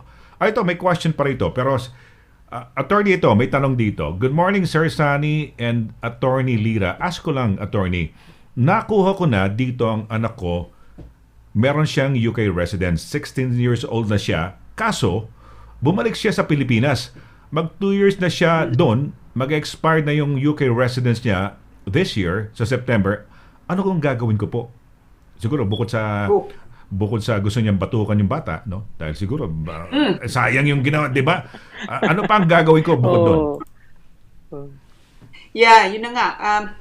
Ang payo ko, frankly, come back as soon as possible. No? Usually, you should not be away from the United Kingdom longer than 2 years. Otherwise, your residency may become problematic. Yung pagbalik mo nga dito. So, pwede nilang bawiin. No? Kung bawiin nila, then you need to make an application for what's called returning resident. So, kailangan niyang pakita that he's maintained nga a home in the UK. So, at least kung nanditong nanay, then that would go some way to that. But of course, kung matagal na nandun yung bata, doon na siya nag-aral, doon na siya natapos, o meron na siyang pamilya, sabihin natin, then that all counts against that. So, the practical situation is, as soon as he can, he should see about coming back. Attorney, kung paano, kunyari, na in love, okay. So, bago mag 2 years nandun, pwede na bang niyang, nagpakasal? Pwede naman niya isama, mag-apply na, isama ko na yung asawa ko doon sa Pilipinas. Hindi pa natatapos, hindi pa nagpapaso yung kanyang, di ba, yung kanyang permanent residency. Nagkakaroon ng problema pag lagpas na ng 2 years or over, di ba? Nag-asawa ngayon, madali ba? O magkakaroon din ng problema. Is it the regular spouse application that the wife or would have to do, attorney? Problema dun, income. No? So unless nga mayaman sila and he can show a lot of savings, so £65,000 plus, no? Income would be a problem. Dahil kung matagal na siya doon, in normal circumstances, nandun siya, sabihin natin nag-aral o may trabaho pero konti nga lang o sinusuportahan ng magulang dun sa atin. Tapos gusto niyang sama nga yung asawa nga niya, bago niyang asawa o fiancé niya nga dito. Ang problema doon, income. How is he going to show na meron nga siyang income of 18,600 gross in the United Kingdom? Okay. O Amik, may tanong ka ba? Ikaw ba yung nabibighani doon sa mga sagot ni attorney? Nagugulantang yun ka? nga ang Okay, well. yun nga na yun ang napakalaking dito. Dapat talaga ipakita mo na kaya mong buhayin, kaya mong i-sustain ang pagtira niya dito. Hindi tulad sa atin sa Pilipinas na basta asawa ka, ganito ganyan, bahala na, sige, asawa ka diyan. Bahala kayo kung ano. Pero dito kailangan talagang ipakita mo na hindi ka maging liability ng gobyerno at the end. Pero tama ka, attorney, no? Walang pera masyado dahil bata at andun pa lang siguro dahil walang masyadong trabaho. Pero let's just say, scenario, kung successful businessman naman siya ron, kumita siya before, di ba? Pwede, siguro baka gusto na nga niya ron. Pero let's just say, successful, may perang pinakita. Ang pera bang pinag-uusapan natin, pera niya rito sa UK ng bata, ng anak ni Lizzie Hobbs, o pera niya doon sa Pilipinas? Kasi like for example, mag-asawa, yun nga, what does he have to show? Does he have to show na successful, may pera siya sa Pilipinas, pero gusto niyang dalhin yung asawa at mamuhay na rito eventually, no? Magiging successful ba yun? Ano ba hinahanap ng UK government? Pera dito? Kasi maraming cases, halimbawa, na naging mag-asawa, doktor ang babae, fiancé doon. Nurse yung doktor, rito, yung Pilipino. Bumaba dahil siya nangutang, gumastos, wala ng pera dahil siya gusto niyang ipakita sa pamilya ng babae na teka muna, hindi ko pinakasalan yan dahil doktor yan. Pero naka-apekto sa kanya sa application dahil wala siya halos pera eh. Yung gustong i-prove naman ng doktor, ako may pera when she was making the application. Kanino ho ba binabase ang pera? Dito ang pera ng tao rito o kung ma-prove na may pera sa Pilipinas? Can be both. It can be a combination. So, for example, may ako mga kaso na one case, for example, yung kliyente ko, Pinoy nga, yung sponsor, Filipino-British nga siya dito. But he has a number of properties sa atin that are rented out. Now, yung income galing doon, which we can prove, combined with the income that he has here, because he also has nga properties in the United Kingdom, amount well over 18,600. No? Also, it could be that yung tao nga is the sponsoring spouse is retired. No? and they have income from private pensions from various countries. They also would count towards nga the 18,600. But problem will come about if sabihin natin, okay, income nga nung income niya nasa Pinas, pero pagka umalis na siya sa Pinas, yung sponsoring spouse, that income will stop, no? Then they will have a problem because the idea with 18,600 is they want to make sure na sapat nga yung pera nila pagka nandito na sila to support the spouse. So you can combine income from all sorts, really, even if it's from abroad, but you need to be able to show that will likely continue. And hindi nga, as soon as you leave, tapos na. So, taking that further, kung yung papasok nga dito, yung asawa, the applicant, he's giving up nga his good paying job abroad to come to the UK, that likewise will not count towards the 18,600. If the sponsoring spouse should be able to show the 18,600. Okay, nako, syempre, hindi mauubos yung mga tanong ninyo, but we will have to make way for the last question na rito. Nakangiti si Amik, no? Hindi ko alam kung anong nakikita niya, ano. Okay. Okay, sabi ni Noniville Talarde Gregana Villapana, sabi niya, ask ko lang po kung magkano ang magagastos ko to get my mother. I am a British passport. Ba, siya pala, British passport ka pala, Noni. Meron kang British passport. Thank you. Ayan, sabi niya. Anong sagot natin dito, attorney? Yeah, depends kung anong anong ang pagpasok ng nanay dito. So, I assume visit visa nga lang. Kung visit visa, there's no minimum, absolutely no maximum naman. Kailangan nga lang pakita niya pagka nandito si nanay na may accommodation, kung ano mang kita niya, sapat nga yun. But it's only going to be limited amount of time naman, yung maximum of 6 months. Now, even if they're looking at what's called an adult-dependent route, which is much more complex. Again, there's no minimum as such. But of course, the onus, what you need to prove na sapat is practically going to be higher because you're looking at sponsoring someone to stay in the United Kingdom permanently, effectively. Final question lang, attorney. Final question lang. Ito lang, pang follow up ko lang dyan sa mga mother or parents, no? Ang batas yata natin, you can get your dependent mo yung below 18 ba and over 65 na parents. Tama ba 'yan? O hindi naman ganoon ang ano. No. Oo. Nagbago na. Nagbago na? Okay. Yeah. So, it's there's something called the adult dependent route. So, the absolutely kung dependent nga yung mga bata is under 18. And of course, they're your son nga or daughter, you can apply for them to come join you in the UK. Now, the adult-dependent route, which can apply nga to grandparents, parents nga, or children who are over the age of 18, you can make use of that, but beware. No? That is quite a difficult route to establish. So difficult that in Parliament nga, it was described as a rule. A ban masquerading as a rule, because it's so difficult to bring someone in on that basis. So in the past, it was better. So kung mayroong magulang, they've been relying on you, you're the main provider, they're over a certain age, or indeed a widow. That was the old rule, though, but that changed. I think it may have been 2012, so it's a little while ago. Okay, well, attorney. Okay, well, okay.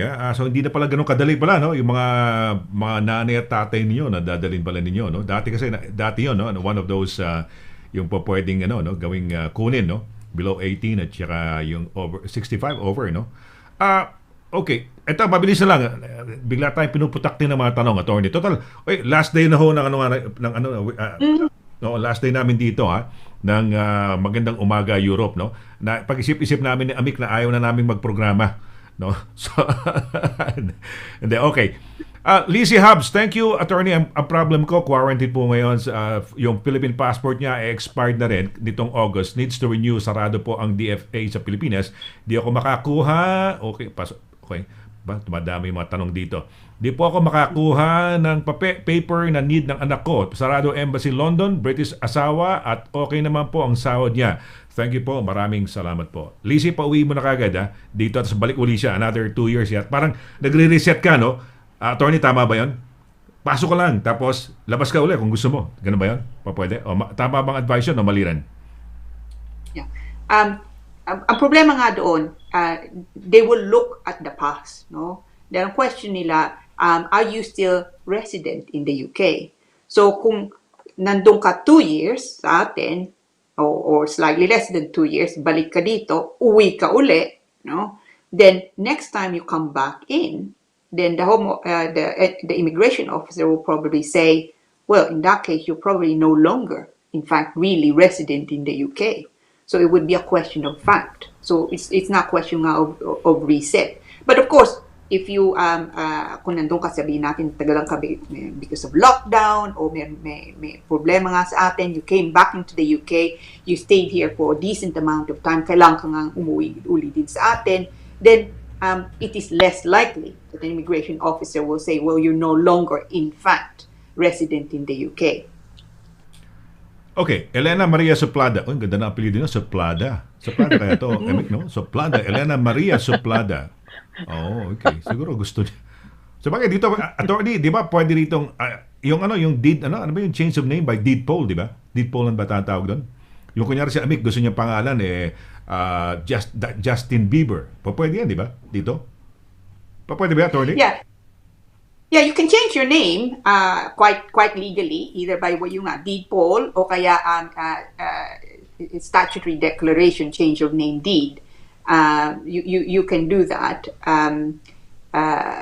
Whether or not you want to do that, of course, is something else. Because of course, could be na yung mga documents mga dati, it would be if your name was Justin Bieber, pero but in fact you are Sonny, no, Laragan. Si Amik naman, attorney, si Amik naman, lagi na lang ako, si Amik naman, kunyari si Justin Bieber, si Amik nga. Okay, yeah. So pero pwedeng gawin ni Amik na Justin Bieber ang pangalan niya. Yeah, you can change. You can change your name now quite properly. As I say, yeah. O yan, Amik ka, kung desidido ka. yung sa Pilipinas na sikat na doon sa Mayaman Challenge, siguro pwede na rin kung nandito yun, pwede magbago ng pangalan yun. Anyway, mabilis lang, ito si Suplada, no? Si Elena Maria. Elena, mabuhay ka, first time ko po dito. Naku, sayang, ngayon, ito na yung, sayang, last time na no? But anyway, dito sa program, first time ko po dito sa programa nyo, I've been a British citizen since 2002. I didn't renew my Philippine passport, but I never renounced being a Filipina. Kailangan po ba ng dual nationality? Mukha yata hindi mo pwedeng sagutin to, pang embassy, pang ano yata yan, no? First time ko po dito sa programa, I need a British citizen. I've been a British citizen since 2002. Didn't renew my Philippine passport, but I never renounced. Okay lang yun, walang problema. Sasagutin mo, hindi yata pasok dito sa iyo to, attorney, no? Kailangan niya lang manumpa siguro lang. Oo, merong requisition of British sa Philippine Embassy, Elena, no? Manumpa lang siya ulit na Pilipinas. Pwede na yan. Oo, wala, okay lang. 2002 pa siya, no? Hindi pa siya nag-renew ng passport niya. Since 2002 siya citizen, no? Didn't renew my passport. Okay. Ito lang. Jane Cantos. Elena, lagi ka manonood. Abangan mo, ha. Mamaya pagkatapos namin saglitan dito, i-anunsyo lang namin kasi nagpapaalam na ho kami sa Magandang Umaga Europe, no? Dahil balik na ho tayo sa patapos na ho itong lockdown at nag-normalize na tayo. Meron ho kayong abangan ho. Kami ho ni Amik, merong niluluto lang. Okay, Jane Cantos, good morning po, Sir Sunny, Attorney Lira. Paano po ba if ever ang Briton ng loko at ang relasyon po hindi na nag-workout kasi wala na pong trust, tapos po leave to remain lang po ang visa? Ano po dapat gawin? Ano yung problema siguro, yung guy o yung person na ina-anchor niya yung kanyang hope to be a permanent residency. Ganun ba ang basa natin dito? Ulitin ko lang, attorney. Nakuha mo ba? Good morning po, Sir Sunny and Attorney Lira. Paano po ba if ever Briton. Ang Briton ng loko at ang relasyon po hindi na nag-work out kasi anong relasyon? Relationship, asawa pa to, relationship lang. Hindi po nag-work out kasi wala na pong trust. Tapos po, leave to remain lang po ang visa. Ano po ba dapat ang gawin? Yeah. Nakukuha ba natin? Yeah. So, ito, yung, so I understand itong nangyari. So, siguro pumasok siya dito. Kasal siya. Maybe kinasal siya sa atin. Pumasok siya dito as a spouse. Nandito na siya, leave to remain as a spouse. Nung nandito na siya, nagloko yung asawa niya. So, naghiwalay nga sila. Now, limited leave pa nga lang siya. So, the 30 months una. Magre-reunion siya ngayon, pero wala na sila. So, ano nang kailangan niyang gawin? That's as I understand the scenario. So, there may problema. Dahil of course, ang pagpasok nga niya dito, that's the basis of her entry nga, is the spouse, as a spouse. Kung wala na yun, then arguably, wala na siyang basis of staying in the UK. So, kailangan niyang panibagong basis when she's looking to extend. So, it could be, for example, kung may anak sila, no? That would be one thing under the parent route to swap it for that. It could be na meron siyang nakilalang iba, no? It could also be that maybe meron siyang mga ibang kamag-anak dito, parents, for example, and therefore has a family life in that sense. So, in her case, my advice would be look at other options. But in the absence of those other things, definitely there's a problem. The basis of her entry and leave to remain in the UK is, of course, the relationship. Once the relationship is gone, then the Home Office will probably say, you can't extend. Okay, no? Yung pwedeng gano'n ang senaryo, no? Amik, no? Tama, no? Mahusay si attorney na babasa niya more or less, eh. Maaring ang nag-asawa, nakuha rito, siyempre, permanent residency ang kanyang, no? Ang papel niya na, no? Kaso nga, yun nga, nagluloko yung lalaki. Okay. Noel, siguro, okay lang ba, Amik? Dagdagan pa natin tanong. May mga tanong kasi rito, eh. Para hindi na, isang bagsakan, buhos na lang, no? Okay lang ba? Ayan. Ang siguro, marami kasi diyang mga tanong na kailangan ng talaga ng discussion na kaya kunin na lang nila siguro number ni attorney so that mas directly ma-discuss nila kay attorney yun ang siguro. Hindi, pero kasi marami dyan na talagang Yes, pero ang maganda rin yan, we also read out, maski pina-paraphrase o dinidecipher na lang ni attorney kung ano yung tanong, no? More or less, nagbibigay na lang siya ng scenario. Tama ba yung attorney, no? O, hindi kasi, they can call her directly. You can call her directly, fine. But also, we're making way dito sa mga tanong dahil, in a way, we get educated na lalaman din ng mga ibang tao na ganun baka may similar situations. Noel Ocampo, di makulangan. Ito pa rin siguro, di-decipher mo, attorney, no? Good morning to all of you. Sabi niya, how about siblings kung sila gusto mong papuntahin dito kahit visit? Thanks. Yung mga tanong kasi hindi ko masyadong na more or less ba nasasakyan mo yung tanong? Attorney? So, siblings, or it doesn't have to be siblings. Siblings, o kaya mga pinsan, o kaya magulang, they can come into the country or apply to come into the UK with a visit visa. No? Pinaka-importante nga doon, if you're applying for a visit visa, you need to be able to show na pagka nandito ka na, yung aasahan mo, sapat ng pera nila, meron silang accommodation, even for the limited time. So you need to be able to show nga, there will be accommodation available for you, and the income will be enough, and of course the income, ewan ko sino magbabayad nga ng ticket, that will be paid for quite properly, and maybe even more important than anything else, kailangan nilang pakita, siblings or anyone really, na babalik sila.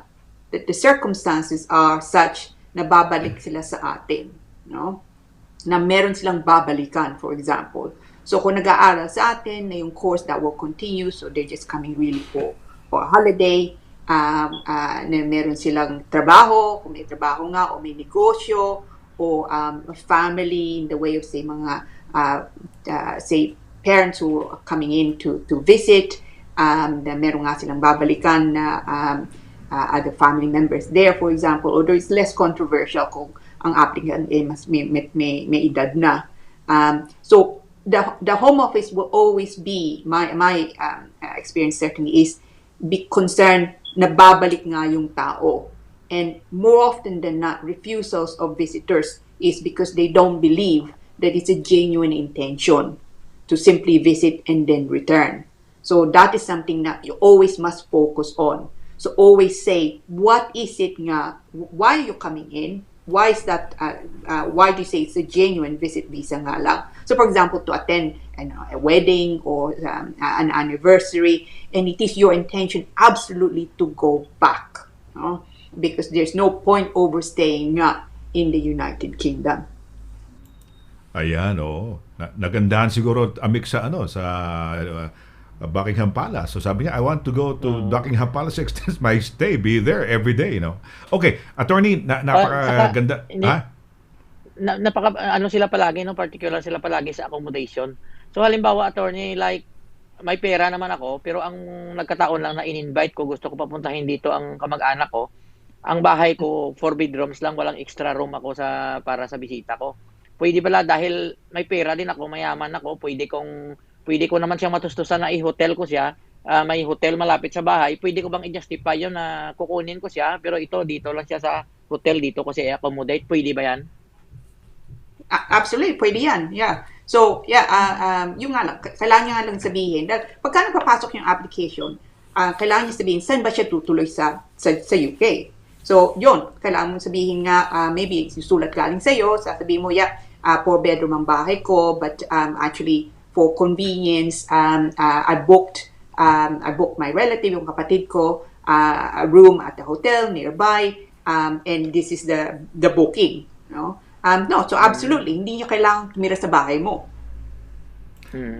Okay. Pakita mo na ng proof. Sasakalin kita. Amik, tanong ako ng tanong sa'yo kanina. Kung may mga tanong ka, magpapaalam na tayo. Bigla, okay.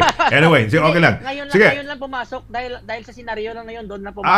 Okay. Tama yan. Okay lang. Tama naman yan. Usually, ganoon naman pagka may okay, attorney, nag-extend tayo. Actually, na 30 minutes lang actually yung segment ni attorney, but we had to extend because we have so many questions.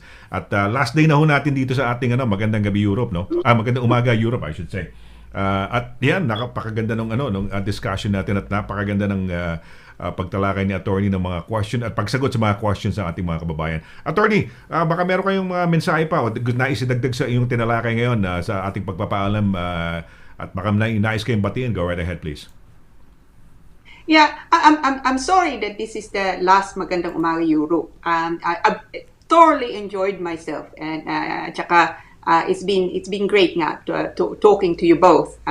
So I hope that we'll be able to continue maybe in a different slot because certainly apart from enjoying it, I hope I've been also of some help. But yung nga mga tao, if they have kung gusto nyo, if you have questions, you want a bit more detailed discussion, tawagan nyo ako, hindi problema. Happy to assist in either English or Tagalog, of course, or Taglish. 0203-375-0245 or just email me. Again, hindi din problema. Or happy to also meet with you. We're in Richmond, so it's in London. It's not too far for most people nga. But yeah, it's sad that it's the last Magandang Umaga, but hopefully there will be a different program and we can continue. Ayaw niyo ba akong mawala, attorney? Ayaw niyo akong magpahinga muna? Yeah, I would miss you both. Hindi ako makakatulog. Yes, well, we should talk. Tingala challenge, ha? Oo. Ay, tingala challenge, attorney. Oo nga pala. Meron kami tingala challenge. Si August, say lahat kami bago ka namin pakawalan. You will have assignment mo this weekend. August kasi has this photo na he would be anywhere in Europe, no? Tapos, maski saan siya nagpupunta, and he would have this classic pose of parang looking up. And we were wondering, ano yan? Bakit naglo-look up siya? And so all of the hosts, co-hosts, Amik, birthday ni Amik nung Sunday ba yung birthday mo? May 31 yan. Baka gusto mo batiin, oo, nung ano. So meron kami konting challenge dito. Mukhang yatang Amik, gusto kanyang tutukan. Siguro hindi ka nakakausapin ni Amik attorney pag hindi mo ginawa to. Dahil sabi niya, lahat kami ginawa. I had to do it also. No, meron akong sa Facebook, kung makikita mo, nakaturo ako ngayon sa taas. So, ginawa na ni si Dana Quinto, yung ating legal advisor, ginawa na ni Amik, ginawa na ni, Ni Jess, tapos na rin. Ginawa ko na si Jesse Ramirez, ginawa na rin, and hopefully si Peps, at ikaw na lang, attorney, at hindi ka nakakausapin ni Amik pag hindi mo ginawa yung Tingala Challenge. All you have to do is be anywhere, be in the park or anywhere, and just have to look up and have a photo. Kasi lahat ng mga host natin dito at co-host, meron kaming Tingala Challenge. And we will ask the viewers, sino ang mahusay tumingala, the best Tingala photo amongst us. Ayan. Sa atin lang muna, and eventually later on, we will extend this to all the viewers. Na sila naman will take up the challenge, no? Tingala Challenge.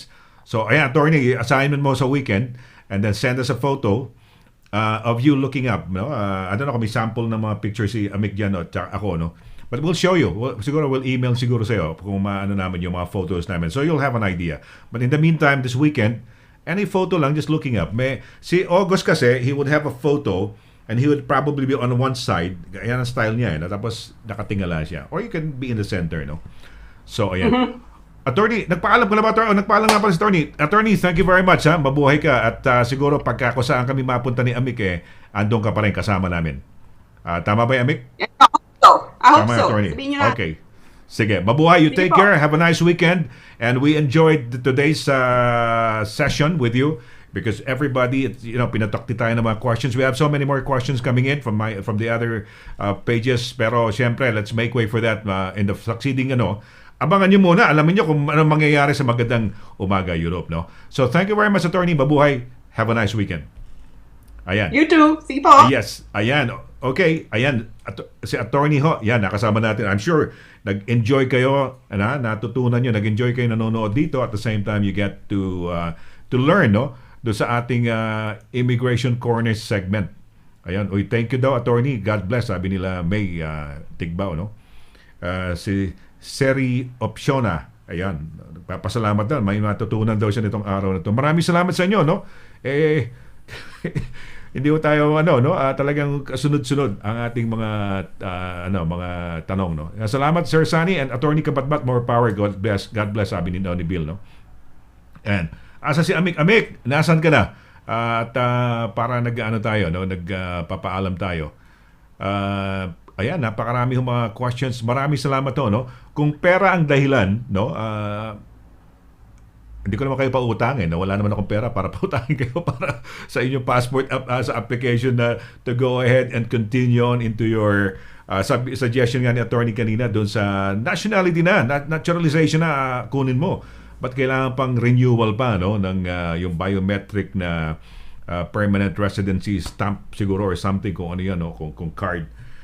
Ituloy mo na doon sa doon sa may naturalization na. Magastos pero marami na ring advantage yan, no? Maraming advantage. One is you can travel abroad, no, without obtaining a visa anymore kung saan ka pupunta, no? Kasi kung pupunta ka let's say ng maski Germany yata o maski saan lang dito sa Europe, kailangan mo ng visa, no? Kung permanent residency lang, no? Ayoko magmarunong, pero sa feeling ko ganun lang, no? Kasi yun ang advantage ng meron kang British passport. Dalawang bagay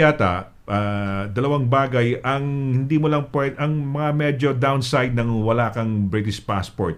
One is, yun nga, kailangan pupunta ka ng Amerika halimbawa, o punta ka ng Australia, punta ka ng Middle East, no? Hindi mo na kailangan ng visa. Ora mismo, bili ka lang ng ticket, lipad ka na. Dahil ang British passport, one of the top 5 yata na passports in the world, no? Kung hindi ako nagkakamali. Minsan, lumalaban pa yan sa number 1, number 2, number 3, ganyan, no? Nandiyan yung British passport. So, isa yan. You can travel abroad without needing a visa anymore, without obtaining or applying for a visa kung saan ka pupunta, no? Hindi ko alam kung anong mga countries na hindi tayo pwede na kailangan ng visa pa ng isang Briton, no? Ikalawa, yung pagboto, no? Pagboto, hindi ka nakaboto kapag permanent resident ka lang, no? Pero halos wala namang pinagkaiba, No, andito ka, pwede, pagka permanent resident ka, pwede kang magnegosyo, pwede kang trabaho, wala kang na limitation, lahat na pwede mo nang gawin. Ang pagkakaiba nga lang, yun nga, hindi ka makaboto, no? At ikalo, hindi ko lang alam kung yan, may bago na naman, no? Baka sabihin ng attorney, Sani, updated na yan. Kasi itong sinasabing mga dependent, 2012 pa pala na nawala yan, no? Pero nung araw kasi, yan, below 18, 65 o over 65 na magulang, pwedeng makuha yan, no? No? Nagbabago, So, ayan, ho. Okay, asa na ba ito si Amik? Amik, asa ka na ba? Nawala si Amik, no? Nakakatuwa si Amik, nung kung kailan to patapos na tayo at saka nagtanong, pero okay lang yan, ganun talaga, baka nung panahon na yan hindi pa niya maisip yung itatanong niya, kung kaya't nung nagkaroon ng pagkakataon na trigger ng isang tanong ng ating viewer, ayun. Anyway, so thank you very much, Attorney Lira, no? Simon Cabatbat, no? Ayan. At yun ho, email niya kabatbat at Douglas Simons Douglas dash, may dash ho yun, no? Simon.com. Okay, Amik, asa pa ba si Amik? Wala na ba si Amik dyan? Parang nawala yata si Amik. Okay, ngayon, last day na ho na magandang umaga Europe, no? Watch our space, no? At ayun, so we did this dahil kasimula ho ng crisis ng pandemic ng COVID-19, and people we were asked to stay at home, and most people nasa bahay na syempre, no? And we were asking, when we started this, we did a survey, no? Anong best time ho ba sa inyo if we created a morning program, and most of you said we were choosing 9 o'clock ba or 10 o'clock, and people were saying let's start at 10 o'clock, no? So ayan ho, we started at 10 and carried on for the last 3 months. Ngayon ho, unti-unti ho bumabalik na ho yung tao sa kanilang mga trabaho na ho, no? At in fact, sa 15 ho, June 15, magbubukas na ho yung mga favorite ninyong mga shops, no? Shops ng damit, shops ng sapatos, yung mga shops, mga non-essential mga businesses, no? Magbubukas na ho yan. So, ibig sabihin ho nun, magtutuloy-tuloy na ang mga kababayan natin na pumasok na, no? So, yung people who were watching us and listening to us during the morning, for example, pag pumasok na ho yan, mahihiya na hong manood dun sa kanilang habang naglilinis ng bahay dahil yung amo nila. Or maski man wala ho amo, baka matsyempohan. So, hindi ho po pwede. So, ayan. So we decided, sige, siguro mag-last day na ho tayo ngayon. Kaya lang, watch this space, no? Because a lot of people are, like messaging right now na nakakalungkot naman, Sani, bakit naman matatapos? We enjoyed for the past 3 months. Saka namin makikita. Ayan ho, abangan ho ninyo. This weekend, we're gonna make an announcement kung saan nyo ho makikita siguro. Kung kami tuloy-tuloy ho bang wala nang hindi nyo na mapapanood, or kung sakali hong magbago ho isip ko, teka muna, mukhang maraming nakamiss do sa immigration corner. Kasama ni Sani Larangan si Attorney Lira Simon Cabatbat. Teka muna, diba? Kailangan mag-rally tayo. Sulatan natin si Boris Johnson na kailangan ho magtuloy-tuloy ho yung programa ni Sani Larangan. Ayan. Kaya't ayan ho. So we will abangan ho ninyo yan. We will do that, no? Sa amin lang kasi parang it was a wonderful ride for the morning ride, no? Na ginawa namin. And I hope you guys had a wonderful time with all the topics that we had, with all this information that Lira, no, our immigration specialist, and Dana have given you, no? It's silang dalawa na very, very educational and informative things. Kay Dana, no? Ano ba yung mga misconceptions ng prenuptial agreement? Ano mga misconceptions ng personal injury, no? Due to road traffic accidents? Misconceptions about contracts, no? Yung mga contract law, no? At marami pa, no? Abangan nyo yung kay Attorney Lira, unti-unti ilalabas ho namin yung kanilang mga yung kanilang tawag dito, yung mga sinasabi ho nila, yung mga pinapaliwanag ho nila. We will give you mga snippets or may mga clips ho dyan. Ayan.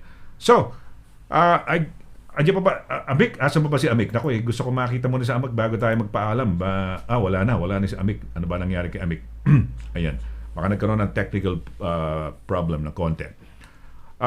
Yes. Oy, Lilibeth Medina Garcia, thank you. No? She's watching from Warrington. Magpapaalam na ho tayo dito. Ito ho ang last day ng Magandang Umaga Europe, no? For this week, no? Kung meron ho, if ever I decide to go back, no, i-announce ho na lang namin this weekend. Abangan ho ninyo yan. No?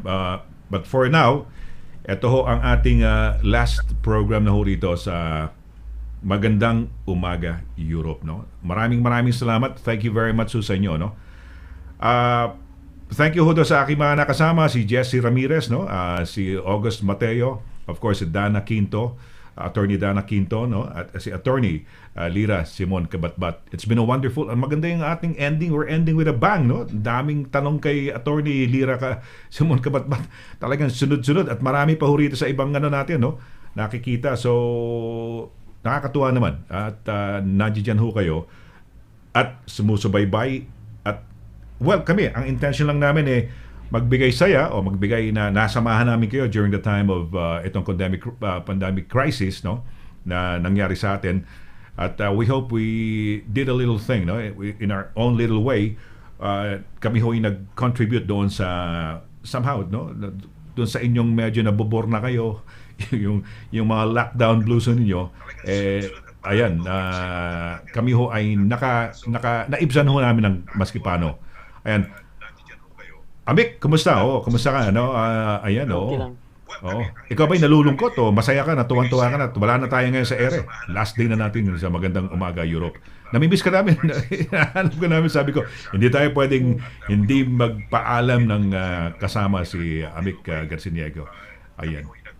Hindi naman tayo iiyak, no? Tayo ba luluha? Iiyak ba tayo sa ating pagpapaalam, Amik? Kumusta? How was your experience dito? Kumusta naman?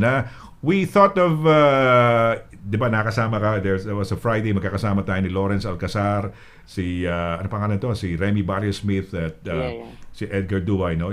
Supposedly, on a Friday, sama-sama tayo, no? But we had, Remy Barrio-Smith at saka ikaw, no? Kumusta naman? How was it? Have you learned anything? Masaya ka naman when you were here together with us? Magkasama tayo? Yeah, malaking bagay. I learn so much. I earn many friends from all over Europe. At saka yung feeling mo na kahit paano naging kabahagi tayo ng mga downfall na situation ng ating mga kababayan na habang nasa bahay sila kahit at least paano. Dahil sa programa din natin nakapagbigay tayo ng mga konting tips kung paano, di ba, ano ang mga dapat gawin para sa COVID na to na maiwasan natin, ganito, ganyan. Kahit paano, naging bahagi tayo at naging kaparti tayo ng mga pagpapasaya sa ating mga kababayan during this downfall time. Kaya ako ay nalulungkot, no? Grabe kong nag-gain na kaibigan pati sa Pilipinas, mga beauty queens, lahat na mga at least, no? Pero kahit paano. Sabi mo, magkaroon ka ng maraming kaibigan, no? Nagkaroon ka through the show, no? People that we didn't know before na naging friends mo, no? At ikaw din, nakilala nila, naging friend ka nila. Parang, I'm sure, pag nakita ka nila sa labas, no? And they bump into you, they will say, ay, ikaw yung nakikita namin, Amik, na nasa TV, sa show ng Magandang Umaga Europe, at alam naming ang puso mo mapagbigay because during the height of the pandemic you were helping people out, lalo na yung mga hindi makalabas at yung mga walang di ba nangangailangan ng tulong, maalalay ka, umiikot ka, nagbibigay ka ng tulong at alalay kasama din ng organization ninyo, no? So those are things na nailabas natin yun. Nais ko lang i-share yung ginawa ko ng birthday ko. Instead na mag-celebrate ako, ang ginawa ko doon ko sa Pilipinas, nagpakatay ako ng isang malaking baboy, mga worth 15,000, at saka sinamahan ko ng 2 sakong bigas. Pinabigay ko sa mga doon sa village namin na mga mahihirap. Pumila doon sa bahay ng kapatid ko, sabi ko, pamigay nyo, may baboy, 1 kilong baboy at saka 1 gatang na bigas. Kaya sabi ko, kahit paano, na-share natin sa kanila ng pagpasalamat ko na kahit paano nandito ako. Although hindi din ako mayaman dito, working hard din dito, pero at least iba i-compare sa buhay nila sa Pilipinas. Yun ang nakita ko, kaya sabi ko i-share ko sa kanila. Ang sarap ng feeling mo siguro, no? Masarap ang feeling mo na nag-share ka and you knew that a lot of people back home in the Philippines, nagpaano ka ng baka ba? O baka? Baboy? Ano ba? Baboy, mga Baboy. worth 15,000, pero Worth napakalaki 15,000, siya. oo. Na-share mo yung blessings mo. Minsan lang tayo mabuhay. At kami, ito, tayo, Amik, no? Well, we've known each other for a long time. Pero lalong lumalabas sa akin yung mga pagiging matulungin mo. Ito nga ho, mga kaibigan, etong suot ko, ha? Ito, birthday gift sa akin ni Amik. Yan, ito, Hollister ho na ito. Pinagbabalaki ko isuot to. Amik, thank you very much. I love you, no? Napakabait na ano niya, no? Hindi naman dahil wala tayong pambiling damit, pero the mere gesture, iba. yung love Ibang nitong bagay. tao nito, si Amik, ang daming kaibigan nito eh. And through the program na ilalabas mo nga, diba? Minsan, Kasani, Sir Sani, andito ako, maghahatid kami ng ganito, pagka, ganun eh, no? It was an opening. You were opening up your soul, yung sarili mo, yung nakikilala namin si Amik na, napakagandang tao nito, mahusay na tao, mabait, mapagkawang gawa, mababaw ang luha na rin, yung puso is mababa, you're humble. Very humble guy. Hindi Ito lang kasi mayaman to. isang principle ko lang sa buhay ko na gusto ko i-share kung paano ko ilarawan yung existence natin as tao. For me, ang existence natin ng tao, kailangan iparamdam mo sa kapwa mo na nag-exist ka. Kasi kahit mayaman ka, hindi ka naramdaman ng tao na nag-exist ka. It's like useless ang existence mo sa ano. Kaya kung gusto mo na ma-feel na nag-exist ka, at ikaw mismo ma-feel mo na nag-exist ka, iparamdam mo sa kapwa-tao mo. Sa kahit anong bagay, basta maparamdam, touch their lives kahit sa pinakamaliit lang na bagay. May makaalala sa iyo na nag-exist ka sa mundong ito. Na sabi, si Amik, once and for all, isang pagkakataon ganito, ganyan siya sa akin. Yun din, kaya ako ginawa itong program na to.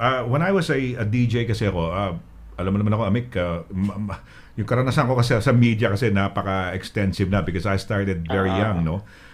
I don't know kung bibilangin ko yung aking taon sa broadcast, siguro may 35 years na, no? May 35. Anong year na ba tayo? 20? Batikan ka na talaga. Sabi nilang batikan. Between 35 to 40. Sa larangan ng broadcasting.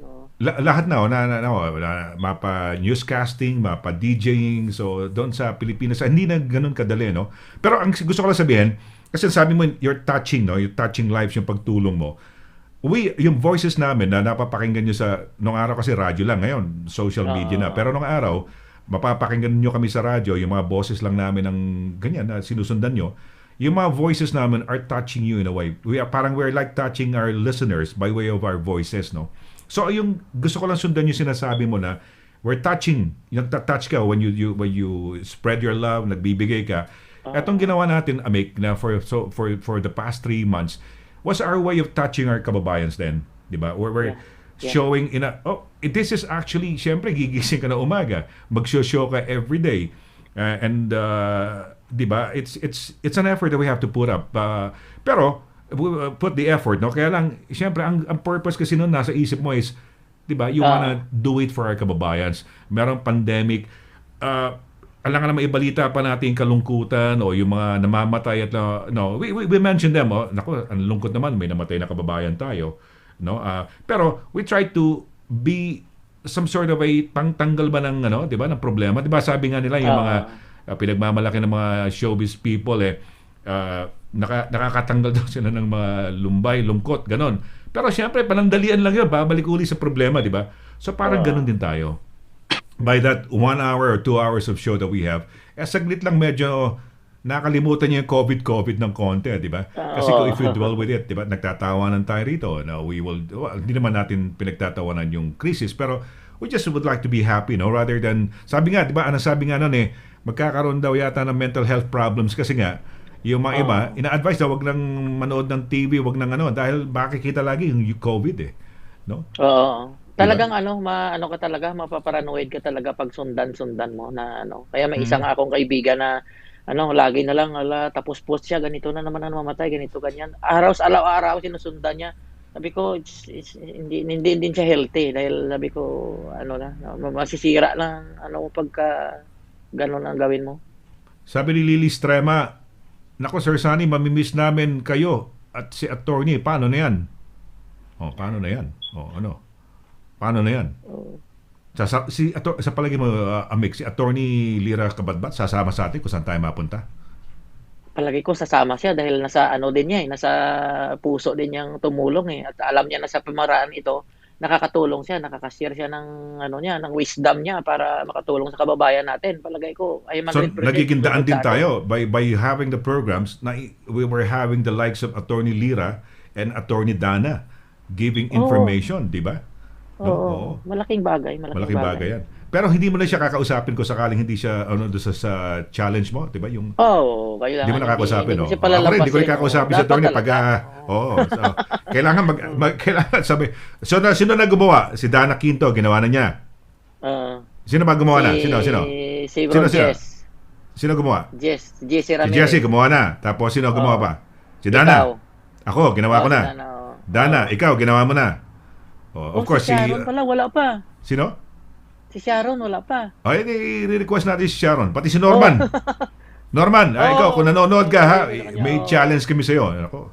Pero paano kung galit sa'yo si attorney, ayaw niyang gawin. Ay, ayoko Amik, ayoko gawin. Love ka ni Amik. Ni attorney, lagi kayo nahanap ni attorney. Remember, last week dapat medyo 30 minutes, tapos na tayo. Biglang tinanong ka, Amik, ano reaction mo? Di ba? Ibig sabihin, love na love ka ni attorney. Di ba? Gusto ka ni attorney, sabi niya, si Amik masayang kasama. Ito si Sanit, si Amik magandang kasama dahil si Amik medyo iba ang buhok. Si Sani iba rin ang buhok. Diba? Yeah. Opposite. Kaya sa mga sa mga kababayan natin kayo ang sa kanila na rin natin ibibigay ang desisyon na kung anong magsuot sa kanila na oras. Of course, nandito lang tayo na handa tayo sa anumang oras na at yun dapat nasusot sa ng karamihan, sa oras ng karamihan. Handa pa rin tayong sa kanila, mag-entertain at saka tumulong sa kanila. Sabi ni Jane Cantos, Amik, salamat sir kasi malaki tulong nyo sa amin mga katanungan. Salamat po. Sana po wag pong mawala ang show nyo. Sir, sobra dami namin natututunan. Ayan. At saka sabihin kaya natin, Jane, ikaw na mag-show dito araw-araw. Hindi, joke lang. Hindi, talaga, this is our mission. This is, ako nga, sabi nga sa'yo, alam mo kaya ako nawala for 2 years, Amik? Makwento lang, chismis, o kwento-kwentuhan na, total, last show na natin to, no? Kaya ako nag-break for a couple of years dahil kasi nagsimula, alam mo ba yung night jam kong show? We had isang Pinoy Radio UK, may night jam ako 9 to 11. Nang dahil sa program ko, may naging mag-asawa. Nagkakilala, naging mag-asawa. Nang dahil sa program ko, mga hindi magkakakilala ng araw, even from different countries, from different parts of London, naging magkakaibigan. Alam nila kung sino-sino sila, nanonood sila. Nagugulat din ako, nung isang araw, ang pangalan niya si John Padilla. Sir Sunny, ikaw ba yan? Yung pinapanood ko lagi. Kasi meron akong TV show noon sa home cable. Amik, noong araw kasi sa Metro Manila, may dalawang magkalaban na cable companies. Cable, Sky Cable, pag-aari ng ABS-CBN, at Home Cable. Yan ang dalawang pinakamalaki. Merong Destiny Cable nasa Makati, mga limited lang ang mga cable companies. Alam mo ba na may program ako sa Channel 21 or 22 ng Home Cable, ang pangalan Night Jam. Back in the 90s, mga 90s yata yun. Yung show na yon, ang gine-guess ko doon yung mga sikat na mga singers, mga banda, True Faith, you name it. Ang hindi ko lang na-guess doon, yung Eraserheads, pero lahat ng banda sa UK, sa Pilipinas ng araw, nag-guess ko sa show ko. Live, doon kakanta si show ko. Tsaka nakikipag-jam ako, nakikipag-usap ako. May topic din akong ganito. Ang telepono ko roon, 4. Hindi napuputol sa tawag yun. Magkakasunod. 4 yun. So from one call, hindi to one call after the other. Sunod-sunod yun. So, yun ang ginagawa. Night jam. So, nung pagdating ko sa UK, nakita ko, walang TV rito, walang radyo. Kinausap ko yung 4 na advertisers, Philippine National Bank. Sabi ko, pare, wala pang radyo rito mga Pilipino . magtayo kaya ako. Okay lang ba sa inyo? Oh, okay yan, Sunny. Sige. And that was the birth of Pinoy Radio UK back in 2009. So nagsimula tayo, and then we had so many mga sponsors on dahil they believe in our concept. So tuloy-tuloy yun ang Pinoy Radio UK. So tinuloy ko rin ang Night Jam, Amik, from the Philippines. Tinuloy ko rito yun, nag-show ko yun. Pero dahil sabi ko nga sa'yo, almost 30 to 40 years na ako nasa broadcasting, 35 years, sabi na lang natin, over 35 years. Sabi ko, nagkaroon ako ng pahinga muna ako. And when this crisis came back, bumalik ako. Ganon. So, nagpapasalamat din ako sa pandemic in a way na bumalik ako. Actually, nagpapahinga na ako eh. Nagpapahinga na ako. Ayoko na. No? So, yun, nagpahinga lang ako. And I'm so glad I met you. May nag-udyok sa na isang sitwasyon na kinakailangan sumaire ka uli. Ito, ng daily. Kasi daily yung ginagawa ko dati. Alam ko nung araw ito makwento lang natin. Si Amico, when we were starting the radio, si Amico, he wanted to be a reporter for di ba? Nung nag-usap tayo. Yan. Ngayon, naalala ko noon dati kasi usually pag may mga liga, Sunday. So nagkakataon na si Jade Valentino ang nasa onboard sa so nagla-live ako ng nagbigay ako ng sports live update sa kanya. Yes. Oo. Pero ngayon nagkasama na ho tayo ngayon, no. So nakakatuwa. Si Miss Suplada, si Elena Maria sabi, hope you won't leave for long. Sad naman po. Ayan. No? Ayan. Sayang ako sana next mo. Anong next mo? Hanapan Pinoy husband. Magkaroon ka. Alam mo, mukhang nagkaroon ako ng idea, no? Maaring, sige, nagpapaalam tayo dito. Baka mamaya habang natutulog ako mamaya o bukas o Sabado, bigla ko maisip, ano kaya? Gumawa ako ng dating show. Di ba? Pwede Pwede kaya? Magpahanap. Hindi, ito totoo to, amiga. Hindi ako nang dahil sa programa to, may naging mag-asawa. So hindi dito yung dating programa. Hindi yung dating kong programa. Nang dahil alam mo, kagandahan nito, nagiging magkakaibigan, no? Viewers, nagchat-chat na doon sa chatting. Minsan mag-aaway-aaway din sila eh. Masaya talaga pag no? Minsan, siyempre, no, mga selosan, intriga, ganyan. Pero it's nice, and I'm so glad, no, I pioneered the radio dito, no, yung Pinoy Radio UK, andiyan pa rin tayo, at tayong official na, ng embassy, no, radio ng embassy for a long time, no. Kasi during the show, pwede mo naman, may apps naman ngayon na pwede mo silang makausap sabay at saka pakausapin mo during the show na sila dalawa mag-usap on the show. Ayan, no. Ang tanong ko lang, kung mawawala ho ako at kung mag-show ho ba ako, kayo ho ba'y susunod sa akin? Sasama ho ba kayo? Di ba? Kasi sabi ni Lizzie ho, si Chito Chiwate, sabi niya, thank you, Sonny Laragan, for a good show, no? Lilibet Medina Garcia, watching here from Warrington. Thank you for your time, Sonny, and your good show, no? Sabi niya. Elena, sabi niya, hope, ano ba tawag dito? Hindi, may biglang, ang cute naman ng message ito. Oo. Hindi, yung sabi niya, sabi ni, we love your voice. No? Salamat din naman, no? And we hope you'd be here always. Saan ka ba namin pwedeng sundan, no? Rita Pulahera. Rita Pulahera. Mukhang si attorney din, nami-miss nila no? Oo. Amik, no? Di ba? Nami-miss natin. Ikaw, first time mo na-meet si attorney, no? Oo. Dalawa sila pareho. Pero alam mo, pero si attorney, may Facebook ba si attorney? Di ba sabi mo, tinatanong mo sa akin kung may Facebook account si attorney Lira? Si attorney Lira, parang wala siguro. Parang wala, no? Pero yun nga, di ba, gusto nating parang nyo, no? Sabi mo yata, pinag-usapan yata natin, di ba? Kasi sabi niyo, paano yung kay Attorney Lira? Kailan yung kanyang challenge, di ba? Sabi mo? Sabi ko, kaya yata walang Facebook. Paano natin, saan natin ipopost ngayon to? Okay, binigyan tayo ng picture ni Attorney. Saan natin ipopost? Di ba? Yung picture mo, pinost mo sa Facebook page mo. Yung picture ko sa Facebook page ko. kay Dana Quinto doon sa Facebook page niya. Pag saan niya sinend i-post? tanungin siya, attorney, sinong gusto mo mag-post nito? Kasi pwede naman pagka pwedeng i-post ko kahit kaninong wall na gusto niya, pwedeng mag-post na, ito na, si Attorney Lira. Oy, kukunin accepting the natin yung challenge. mga photos nyo, isa-isa, ilalagay natin sa Pinoy Radio UK. Ito yung post ni Tingala Challenge, di ba? Ayun, oo. Tapos, sige, abangan ho nila yan, no? Mukhang iniintriga mo ngayon si attorney ngayon, mapipilitan ngayon to. Hindi kaya sumama loob sa ito ba? Si Attorney Lira, magpapapicture ngayon to. Maganda picture ngayon, di ba? Nakaganon siya. Ang cute niya ngayon, di ba? Oo, ngayon. Paano post niya ngayon? Nakaganon siya ngayon. Di ba? Nakaganon. Dapat tingala. Di ba? Tingala challenge. Paano kaya tsura ni attorney? Alam mo, unang litrato ni attorney, seryoso yan. Nakaganyan yan eh. Tapos nung huli, ganyan na siya.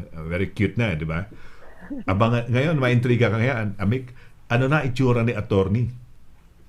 Paano ang kanyang tingala challenge? Sayang, ilalabas ko sana yung picture ni August. Tingnan ko lang kung merong picture si August dito. Total, last day naman natin. Okay lang ba siya? Hanggang a few minutes lang. Last day natin. Hanapin ko lang to si August kasi meron kasi si August na photo eh. Tingnan natin. Para makita na attorney kung ano yung sinasabi niya. Ito yung challenge. Bakit nagsimula itong katuwaan natin tingala challenge?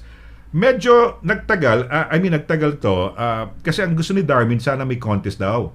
Pero sabi ko, teka muna, paano kung may manalo? Kaya nga nung tinatanong mo ako last time, Sir Sunny, inanandaan na yung challenge mo, parang ganun yata, di ba? Ikaw naman, parang ganun. Last week yata, sabi mo, nakausap natin. Bigla akong iba sagot ko kasi dahil ang iniisip ko, sabi kasi ni Darms, maganda, no? I-contest natin. Pero, ang problema ngayon, paano kung manalo? Hindi taga rito. So, simulan ba natin dito lang muna tayo? Di ba? Ito, attorney, kung nanonood si attorney, makikita niya, ito yung pinagmamalaki ni August. Ito. Kaya si August ang nagsimula ng challenge natin. Ano pangalan itong challenge natin? Amik? Tingala challenge. Ikaw, ang challenge mo, layo mo. Malayo ka, Amik, ha? Doon sa picture mo. Ito na. Dito nagsimula ho yan, mga kaibigan. Dito ho nagsimula yan. At ngayon, ito ang dahilan kung bakit nagkaroon tayo ng Tingala Challenge. Asa na ba yun? Sandali lang, ha? Parang... Doon sa challenge ko nga, may kasama pa yun na video na naghuhulaw pa ko habang may dumbbell na... Ganda nun, ha? Sabi ko, ano kaya kung ito i-challenge ko? Hindi, grabe. Nakita ko. Okay lang ba siya? I-air natin yan? Kung sakasakaling bumalik tayo sa nakita lang kung gaano ka sexy Amik, kung gaano ka maghula hoop, no? Napaka-sexy huli, Amik, ha? Naisip ko, paano kaya kung itong sunod na challenge?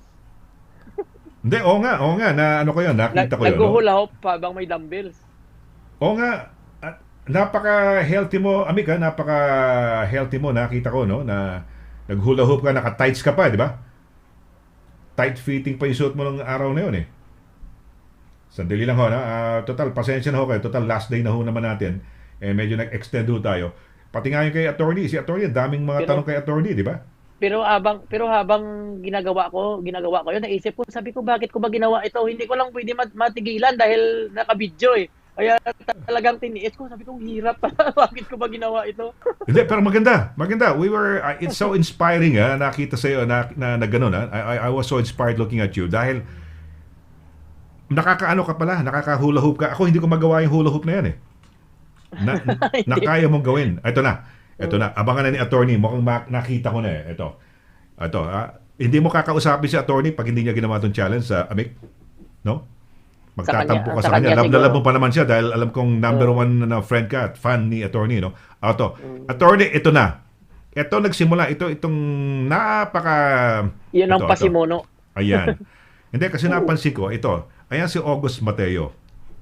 Nakakasama natin mag-host dito. Di ba, Amik, no? Nakakasama natin siya.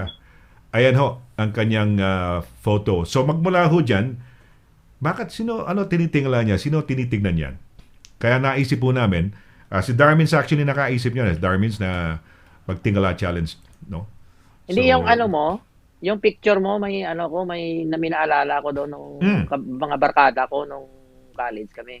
Yes. Kasi yung style na yan, ginagawa namin yan na gumaganyan kami, na kunyari may tinuturo.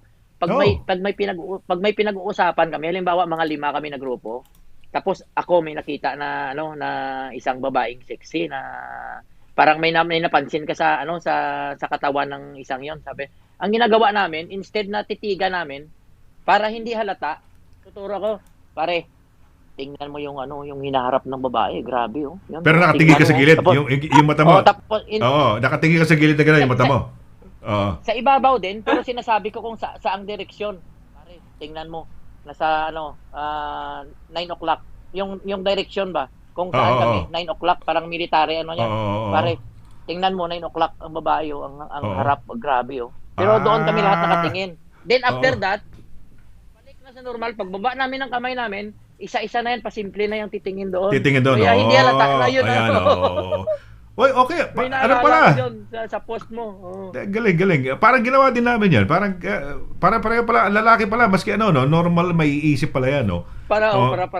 na Oo. at least kahit paano hindi halata ba na ka, usyoso ka. Ay, eto, Elena Vide. Kailan ho namin makikita si attorney dyan sa Tingala yun. Challenge? Naku, may tanong na. Kita mo, paano attorney, ngayon? ha? Oo. Oh. Ito ulit. Sabik na rin sila sa'yo. Pero hindi ko alam kung kakayanin talunin ni attorney to dahil ito Reyna tong si August, 'di ba? Ang tawag kay August, Freshness A, Queen A, ano pa ba mga tawag dito kay Alindog A. Yan kita mo. Yes. So, yan ang hinamon, na. So, titingnan natin kung sino ang pwedeng tumalo doon sa picture niya ni August na yan. Ayan, no? Tsaka si August marami naging kaibigan because of the show, di ba? Okay, kaibigan niya si At saka Atty. tayo Lira. din. At saka Oo. tayo din. Biruin mo mga beauty queens na natin sa Cebu, sa 'di ba? Daming dahil kay August din at sa programang ito. Yes. Oo. Ang dami kilala yan si August eh. Titingnan mo yan si August pwedeng kumandidato ng personality of the world yan dahil marami siyang kakilala. And we love her. Yeah. Pero when everything backs to normal, gusto natin sabay-sabay tayo pupuntahan natin yung mga lugar ng mga nakilala natin. Yes, oo. Si August, matagal ko na yan. Dahil, si August is one of my announcers sa Pinoy Radio Benelux. Matagal na kaming magkakilala, no? Talagang Ako hindi ako mahilig tour sa Europe, pero for the sake of Magandang Umaga Europe at saka ko yung mga host magkita-kita. Yes, oo. Di ba si Sharon nga gustong magkita sila August at meron silang kinakainan diyan Doon din ako dinala ni Sharon noon nagkita kami sa isang. Nabanggit niyo yung Bangbang? Gusto ko na pumunta dyan, hindi pa ako nakapunta dyan. Hindi ka pa nakapunta riyan? Hindi pa. Paborito Marami ng mga klase Pilipino pagkain talaga dyan, yung hindi lang Bangbang. Filipino food, no? Lahat ng klase dyan sa Bangbang. So, andun pagka nagla-lunch kami ni Sharon, doon kami kumakain kasi malapit sa niya, gusto malapit ko sa rin dyan, highlights. Kaibigan natin. Nga pala si Sharon, Sharon, if you're watching, si Amik, hindi ka na rin kakausapin ni Amik at saka ni August pag wala ka rin Tingala Challenge. Katuwa natin yon siguro kung pag whatever, no? Basta last day ho namin ngayon. Magandang gabi Europe. Magandang umaga Europe, no? Salamat ng marami sa inyo, no? Thank you very much. Sabi ni Lisa Hobbs, Asani, ang ganda ng boses mo. Yes na yes po. Susunod po kami. Ayan. Kung saan tayo pupunta, susundan tayo, no? Sige. We'll see, no? We will have to abangan ho niyo siguro this weekend kung sabi namin hindi na ho talaga tuloy-tuloy. Pero today is the last day of magandang gabi. Magandang umaga. Pero ba't gabi ako ng gabi? Bago Magandang gabi ba yan? tayo tuluyang Yes, bago tayo Amik. tuluyang magpaalam, may tanong ako sa'yo. Yes, Amik. Yung boses mo, natural ba yan? Natural. Well, sige. Pwede ko kasi dayain. Mga kaibigan, tayo po rito ay Hindi, yung ibig sabihin ko na But nagano natural. na ba siya na hindi yung nag-ano ka na minsan kasi mayroong mga di ba pag sa halimbawa niyan sa media minsan kung gusto mong baguhin pwedeng di ba pwede yung niyo pag-aralan or parang may voice lesson kung paano mo pero yung sa'yo natural yan. Partly siguro, I don't know, natural. Malalaman mo, Amik, ang boses kung talaga natural pagka sinundot mo sa gilid ang tao. Kasi pag ang tao, Pero sa'yo natural pagka fake ang tao, ang boses ng natural tao. naman eh. Ano yan?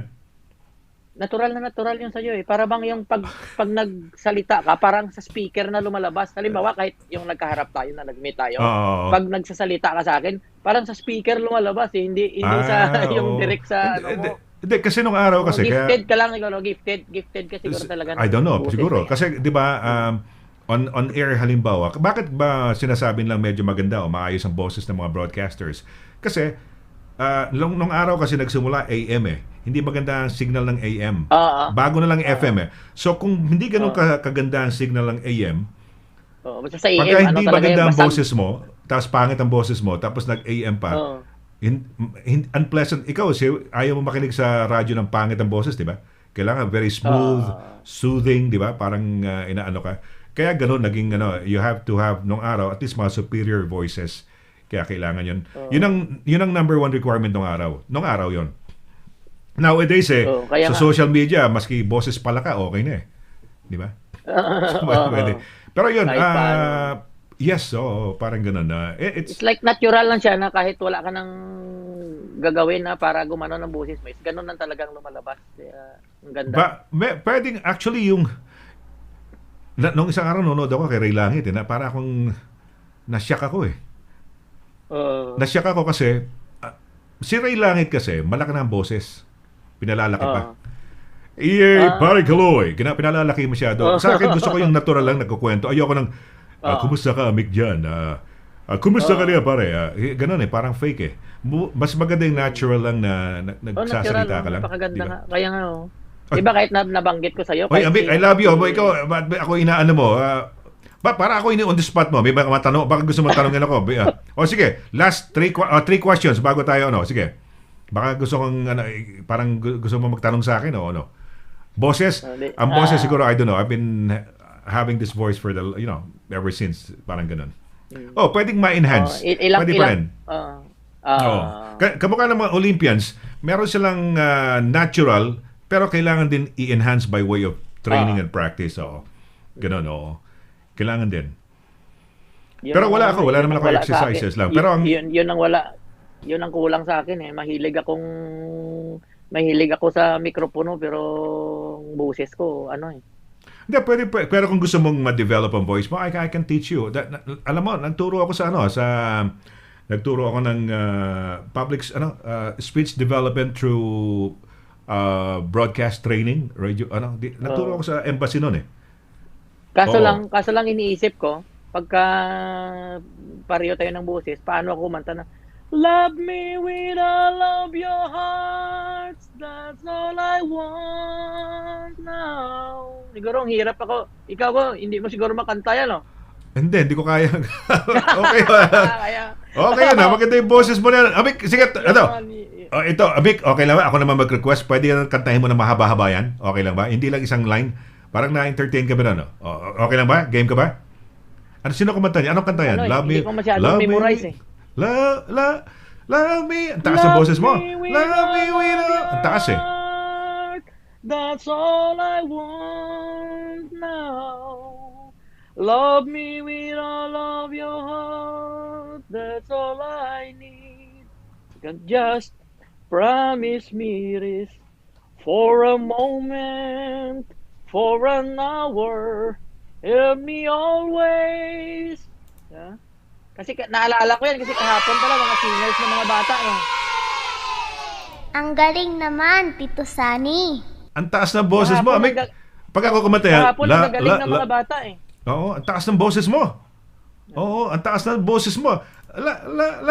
Ulitin mo, paano yung kanta mo? Paano sige? Love me with all. Taas eh, di ba? Love me with all of your heart. That's all I want, love. Wow.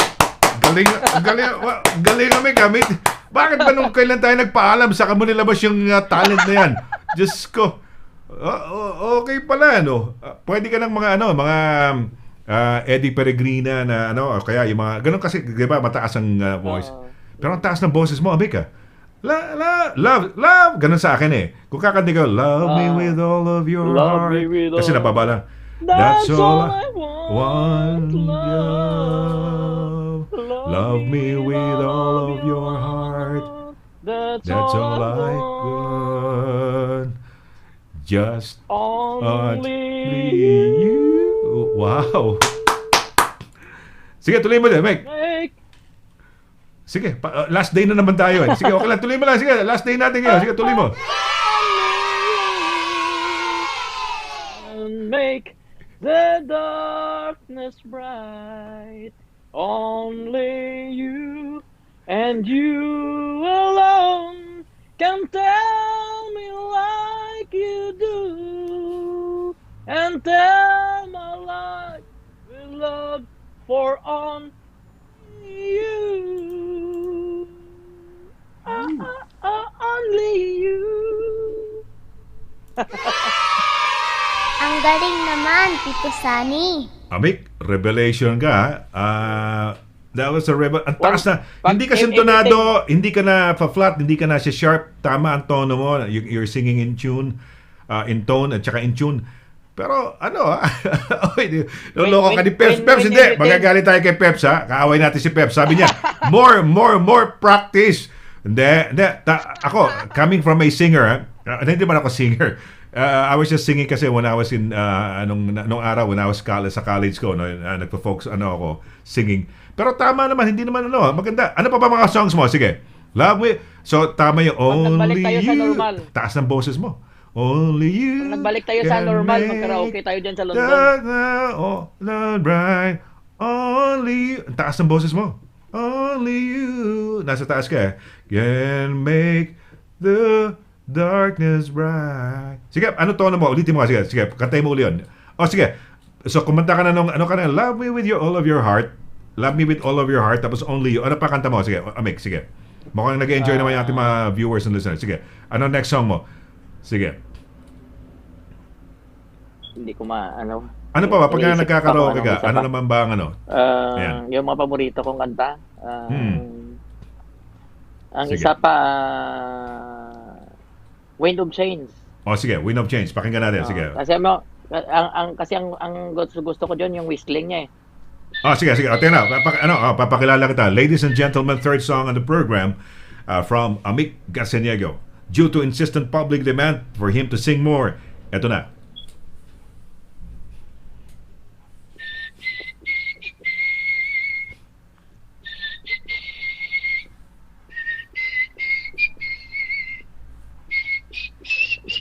Amik, teka muna. Kakanta ka ba niya? Kakanta ka? O yan lang? Oh, Kakanta. Intro lang ba? Intro ang ginagawa mo? Intro lang yan? yan ang adlib niya, pinaka-whistling eh. Pero yung kanta, anong kanta? Anong song yan? Wind of Change. May mga nagdidemanda sa ito na si Seti Tiones, no? More. Yan, more pa. Sige. Si Peps. Peps, kaibigan natin, mahal natin to si Amik. Ayan, okay. Ano next song natin? So, Love Me With All of Your Heart. Ano ba yung kanina? Love Me With... Ano ba yung unang kinanta mo? Unang song na yun? Yeah, Love Me With All of Your Heart. And then, sinundan mo ng Only You. Only You. Ano pa? Ano pa sa platters ang alam mo? Sige. Iba naman. Sige. Yung Scorpions, gusto ko. Sige, Scorpions. Ayan, mas mataas ang boses niyan. Sige, ladies and gentlemen, from... mag-mention ka sa Scorpions ng... Always Somewhere. Somewhere yata. Always Somewhere ba? Tama? Almost Summer? O Always... Yeah, Always Somewhere. Always Somewhere. Always Somewhere. Okay. Always Somewhere. Teka muna, papakilala muna kita. Mga kaibigan, ayan, ito ho'y mapapanood nyo dito exclusive lang sa Pinoy, at dito sa ating Pinoy Radio UK na the Facebook page dito sa Magandang Gabi, ba't gabi ako ng gabi? Magandang Umaga Europe, no? Mga kaibigan, ang version ni Amik sa walang kamatayang kantang Always Somewhere ng Scorpions. Go, Amik. Chorus lang. Yeah. Always somewhere, miss you where I be. I'll be back to love you again. Always miss you where I've been. I'll be back to love you again. Yun lang, ano lang yan, patikim. Wow, kita nyo naman, revelation, no? Amik, hindi, you're such a good sport, no? Nakakatuwan tayo. Ito yung last day na ho ng Magandang Umaga Europe, no? At kami ho ni Amik, kumbaga, tayo nagsa-sign off dito sa ating program. So, that was a good treat sa kanila, no? Pero Pinakanta. kahit ganon, yung mga Matt Monroe, kaya ko rin Ayan. Baka Pero lumaban sa sunod si... na. Baka lumaban si Matt Monroe din. Baka lumaban si attorney, sabi ni attorney, meron palang tinatagong talent si Amik, nakakakanta pala, no? Hindi naman lahat ng tao nakakakanta eh. No? May taong sintonado, no? May taong Kaya ikaw kasi may isa pa. You'll wonder. One Day Soon. Oh, sige, go. Yes. One Day Soon, mga Kasi kaibigan. Hindi ko ang lyric niya, hindi ko memorize eh. No? Yun lang Hindi minsan ang ko, may gusto kong kanta pero mga chorus lang alam ko. Oh, hindi na nakakakain si Attorney Lira sa'yo, no? Dahil talagang inaabangan niya yung kanta mo eh. Sige, anong kanta ang susunod na yan? At mukhang sabi niya, baka ibang klase pala si Amik, talaga palang music lover, talagang hindi lang lover, kundi kumakanta pa. O sige, anong next song natin, Amik? Bago tayo magpaalam. Napasubo ko ngayon dahil lahat yung iyong repertoire, yung list ng songs mo lumalabas na. Ayan na. O sige, anong last song natin sa'yo? Magmula sa'yo. Ano yung sinasabi mo? Matt Monroe. Matt Monroe ba sinabi mo? Matt Monroe? Diba? Pero Como yata eh. Ano yung sinabi mo kanina? Matt Monroe pwede rin. Matt Monroe. Matt Monroe. Okay, mga kaibigan, mga kababayan, kapatid, kapuso, kapamilya. Hindi ko Pero hindi ko kabisado kung lahat ng mga kanta ni Matt Monroe. Pero yung pinakami kanta mo na makakanta mo ng konti, parang bago tayo magpaalam, parang final song mo natin. Final song.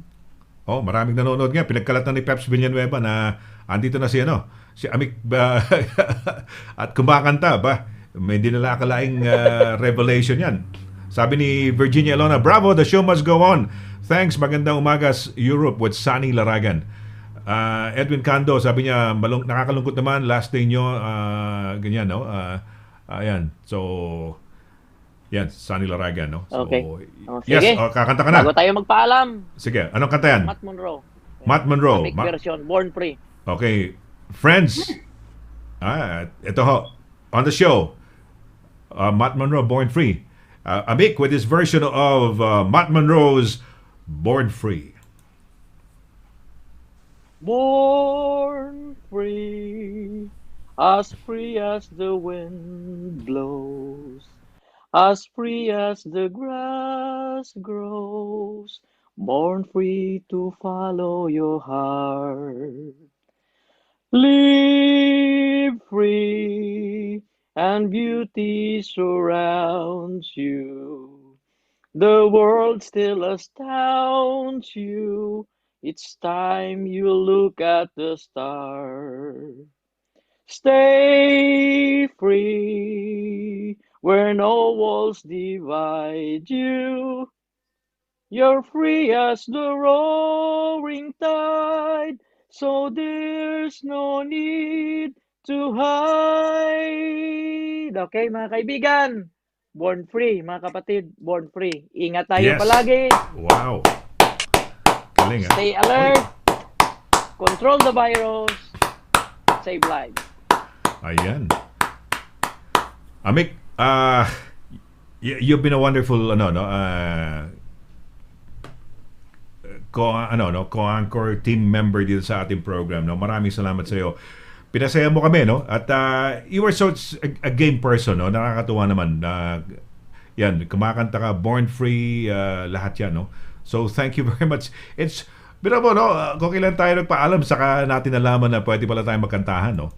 So next time siguro, kung in future, kung babalik man tayo, at kung gusto pa rin ng mga viewers natin na bumalik tayo at magkaroon tayo ng programa, at sabihin nila, oy, we missed the show, we'd like you to still carry on, no? Gagawin natin yan, no? So, pero for the time being, magpapaalam na ho tayo at ayan, last day na ho natin dito sa programa.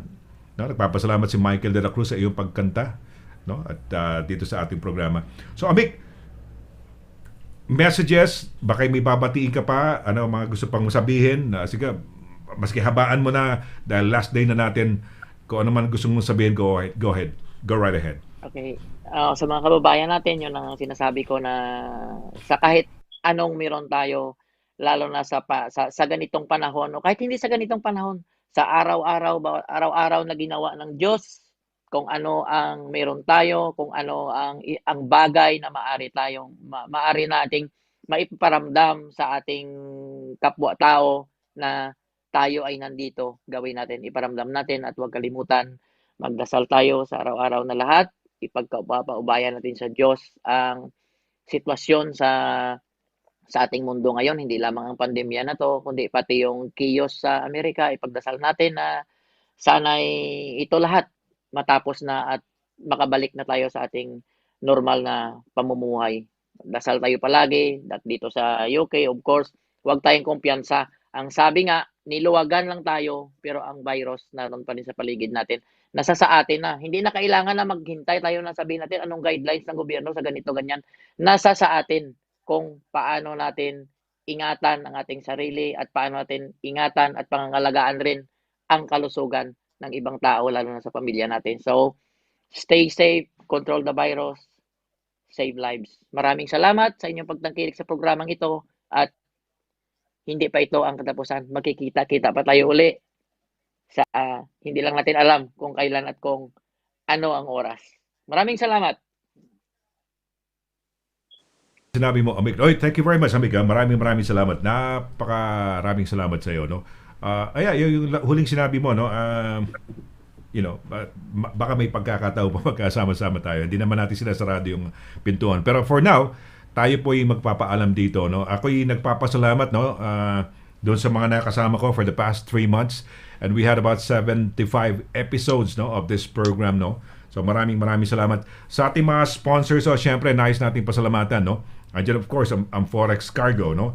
Andiyan syempre ang highlights, no. At may bago pa ho tayo ngayon na puutin forwarding din, kasama ho natin of course ang DB Solicitors, no. Kasama din natin. Maraming salamat din sa pagtangkilik, no.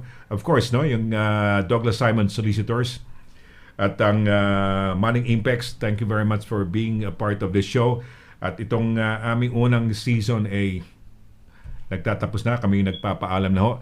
At gaya ho ng nasabi ko kanina, ginawa lang ho namin dahil kainitan ho ng COVID. And we wanted to be in our own small way, no, touch you guys by way of creating a diversion dun ho sa ating problema, no. Because yung regular media, BBC, ITV, lahat na ho yan, doon naman na ho natin mapapanood. Sky News, yung ating mga updates ho, no. But dito, we just wanted to have a venue, a forum na tayo mga Pinoy nagkakaugnay-ugnay. So maraming salamat to doon sa mga sumama, nag-message, nagmahal ng programa, naki-join, naki-jam sa atin. Maraming salamat to sa inyo. So, yes, officially last day na ho ng Magandang Umaga Europe, no? Kung tatanungin niyo ho tayo, maraming salamat ho. Thank you very much.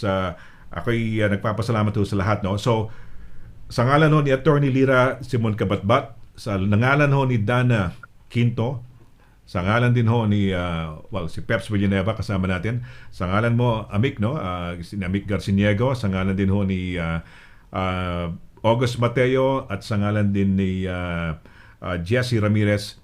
Meron pa ba ako nakalimutan? Wala na muna, no? Okay na yan? Kompleto na ba yan? Sharon. Oh, si Sharon, yan, si Sharon de Guzman Ferrer, no? Yan, ito po si Sunny Laragang nagsasabing thank you very much so sa inyong walang sawang pagsubaybay ng aming programa nitong nakaraang 3 buwan, no? Ako ho'y nagpapaalam, hindi ko sabing magkita-kita huli tayo. Ang sasabihin ko lang ho siguro, till next time ho, no? Magkikita-kita ho tayo. Alam ko nakangiti si Amik, no? Dahil hindi ko alam kung ano nasa isip niya, no? Noong una ay malungkot, pero ngayon nakangiti ho. Tignan lang ho ninyo. Siguro baka makumbinsi ako ni Amik nitong weekend, no? Kung itutuloy pa natin. Pero hindi na ho tayo Magandang Umaga Europe, no? Kung sakasakali. But in the meantime, thank you very much. So, hindi na ako magsasabi dahil hindi ko alam kung kailan tayo susunod na magpapalabas, no? So, sabihin ko lang, maraming salamat ho sa naging pagsubaybay at pagsama ho ninyo sa amin ni Amik, ni Jesse, ni August, ni Attorney Dana, ni Attorney Lira, ni Sharon, no, at ni Jesse, no, at ni Peps. Maraming salamat lang ho. Yun lang ho masasabi ko. Ingat-ingat na lang ho tayo, no? Dahil unti-unti naman, sana para mag-normalize na ho tayo, nasa sa atin ho, stay alert, no? At saka kayo ho, kailangan ang suporta ho natin, no? Let us not abuse this, no? May konting kaluwagan, unti-unti ho yan ay lumuluwag na. Sana ay magtuloy-tuloy na ho. Kung hindi ho tayo susuporta doon at we will be breaking, no, and flaunting or whatever yung ating mga rules, tayo ho, nakakatakot to. Baka magkaroon ng second wave ulit, no, Amik? So, ingat-ingat ho. Have a nice weekend. Enjoy the rest of the day. Take care. Stay safe. God bless you. Bye-bye. Ayan. Bye-bye na ba tayo, Amik?